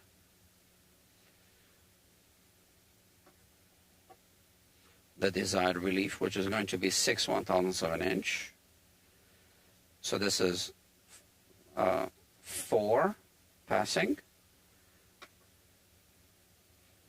on this side. 4 is passing, 5 isn't, right? And we just release tension a little more.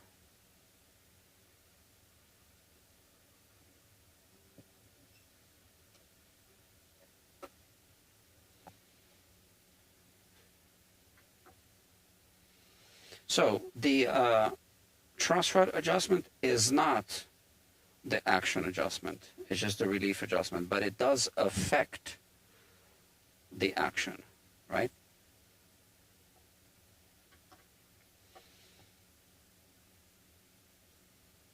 So that's exactly 6/1000ths of an inch relief now, okay?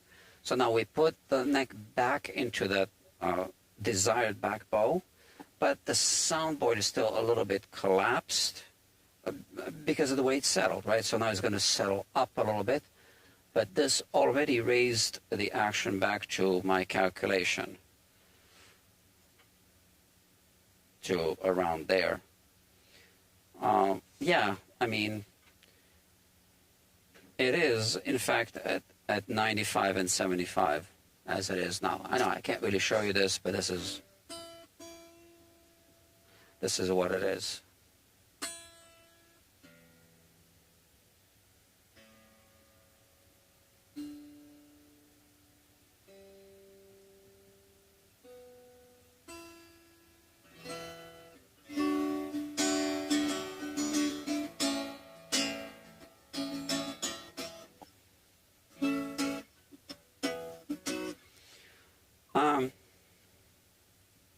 Okay, we're done.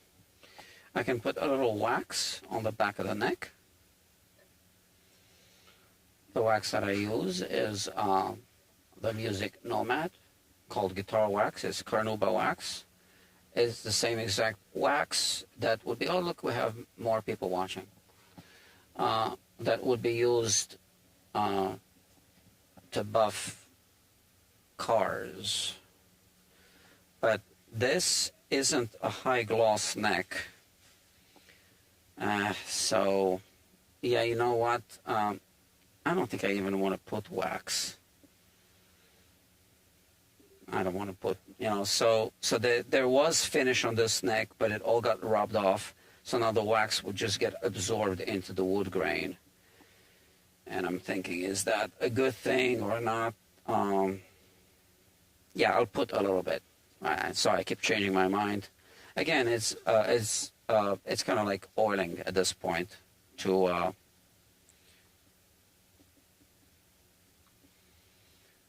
put a little vapor barrier so that the sweat doesn't go into the wood grain. Because I see these laminate necks, again, these Martin laminate necks, kind of not age gracefully. I've seen that happen. So you see how little I put?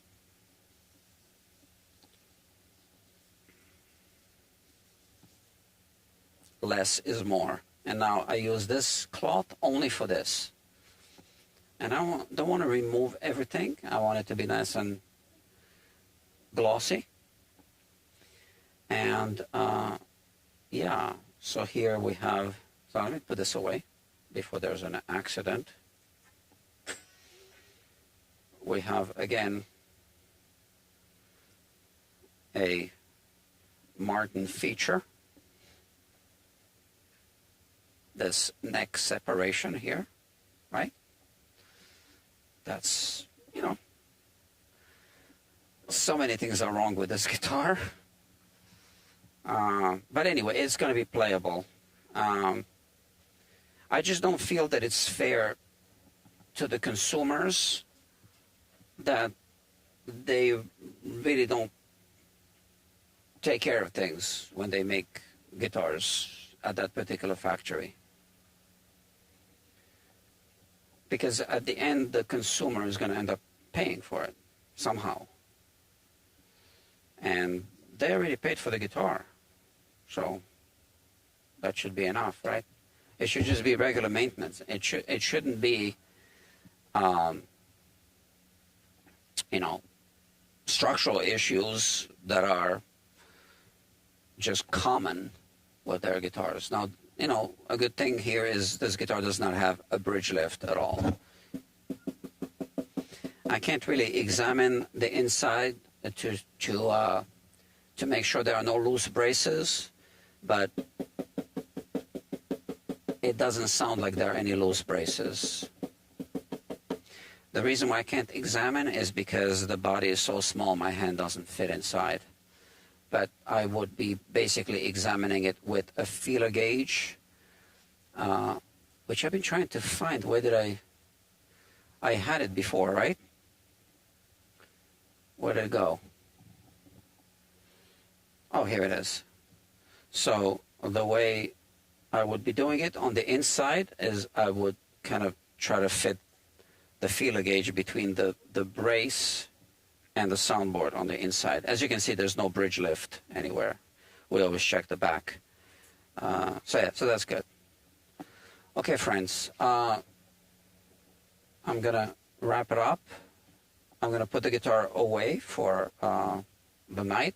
I'm gonna check it tomorrow after the soundboard settled and the neck settled. I might need to tighten the truss a little bit tomorrow, and I'll see if the action is a little higher than I want it to be. This saddle could still be shaved a little bit, but not too much.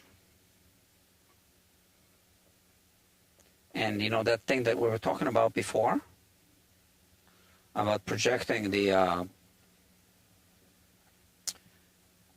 frets onto the bridge, I'll show you now.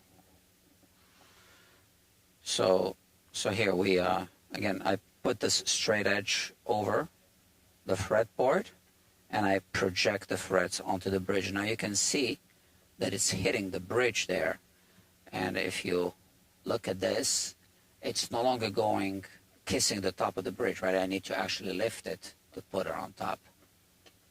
But like this, it's not going on top. Now it can kind of be pushed on top, but that's it. So that's because obviously the strings lifted the soundboard a little bit, and the bridge is now higher than it was before we put the strings on, which makes sense.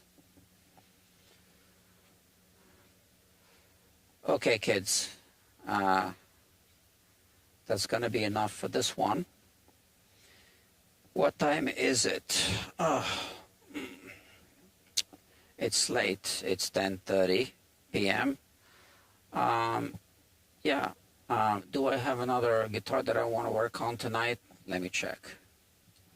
Checking my log. Oh, see, this one, I'm going to mark it as completed.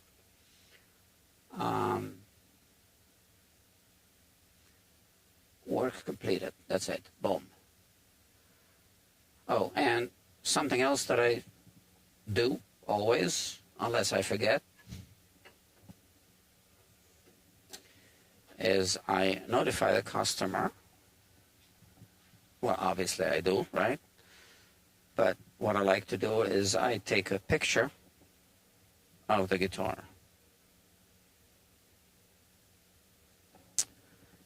Like that. I make it look nicer. Remove my water bottle.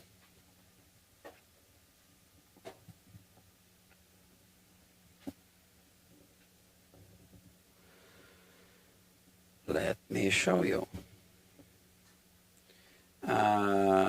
Here, I'm just going to text the customer. I take a picture.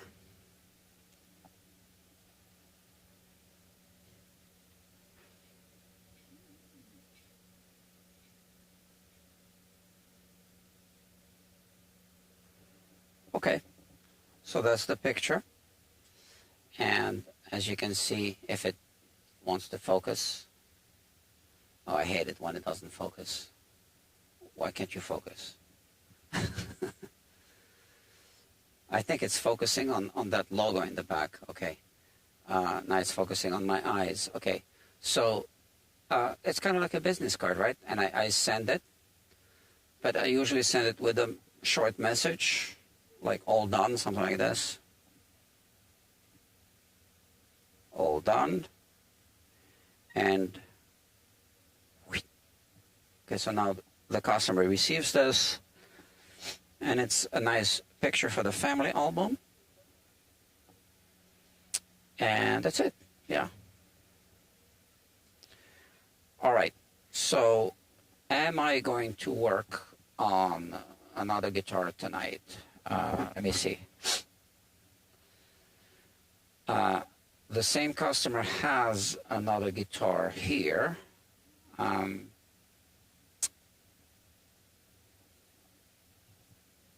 It's a Loden guitar. We're doing a crack. It's also on one of the playlists. Well, I need to warm up the glue if we do that one tonight. Then we have another Martin, and that's gonna be a level crown and polish. I don't know. I can't promise. I do have, oh, I could do this Gibson Les Paul Classic. That's gonna be just a premium setup with some dressing of the frets. I think I might work on this one. Yeah, it's not too late. Okay, so there's a good chance that I will work on a Gibson Les Paul Classic guitar. Thank you. He says thank you, the customer. Okay, I missed that. It comes on the screen. He has the stream running on the side while working. Yeah. Yeah. And, you know, I know it's your guitar. Sorry about trashing Martin, but it's not about your guitar. It's about that company. We can, you know, work around the imperfections. In this case, we can, right? Although that neck joint thing is, that's a biggie. All right, so friends, I am going to take a short break, and I think I will be back. There's a 95% chance I will be back within the next 20 minutes, and there will be a Gibson Les Paul Classic on this workbench, and we'll do a setup on that one. Okay, make sure you click the thumbs up if you like it. If you didn't like it, just find another channel to watch, and perhaps I'll see you soon. Thanks, bye.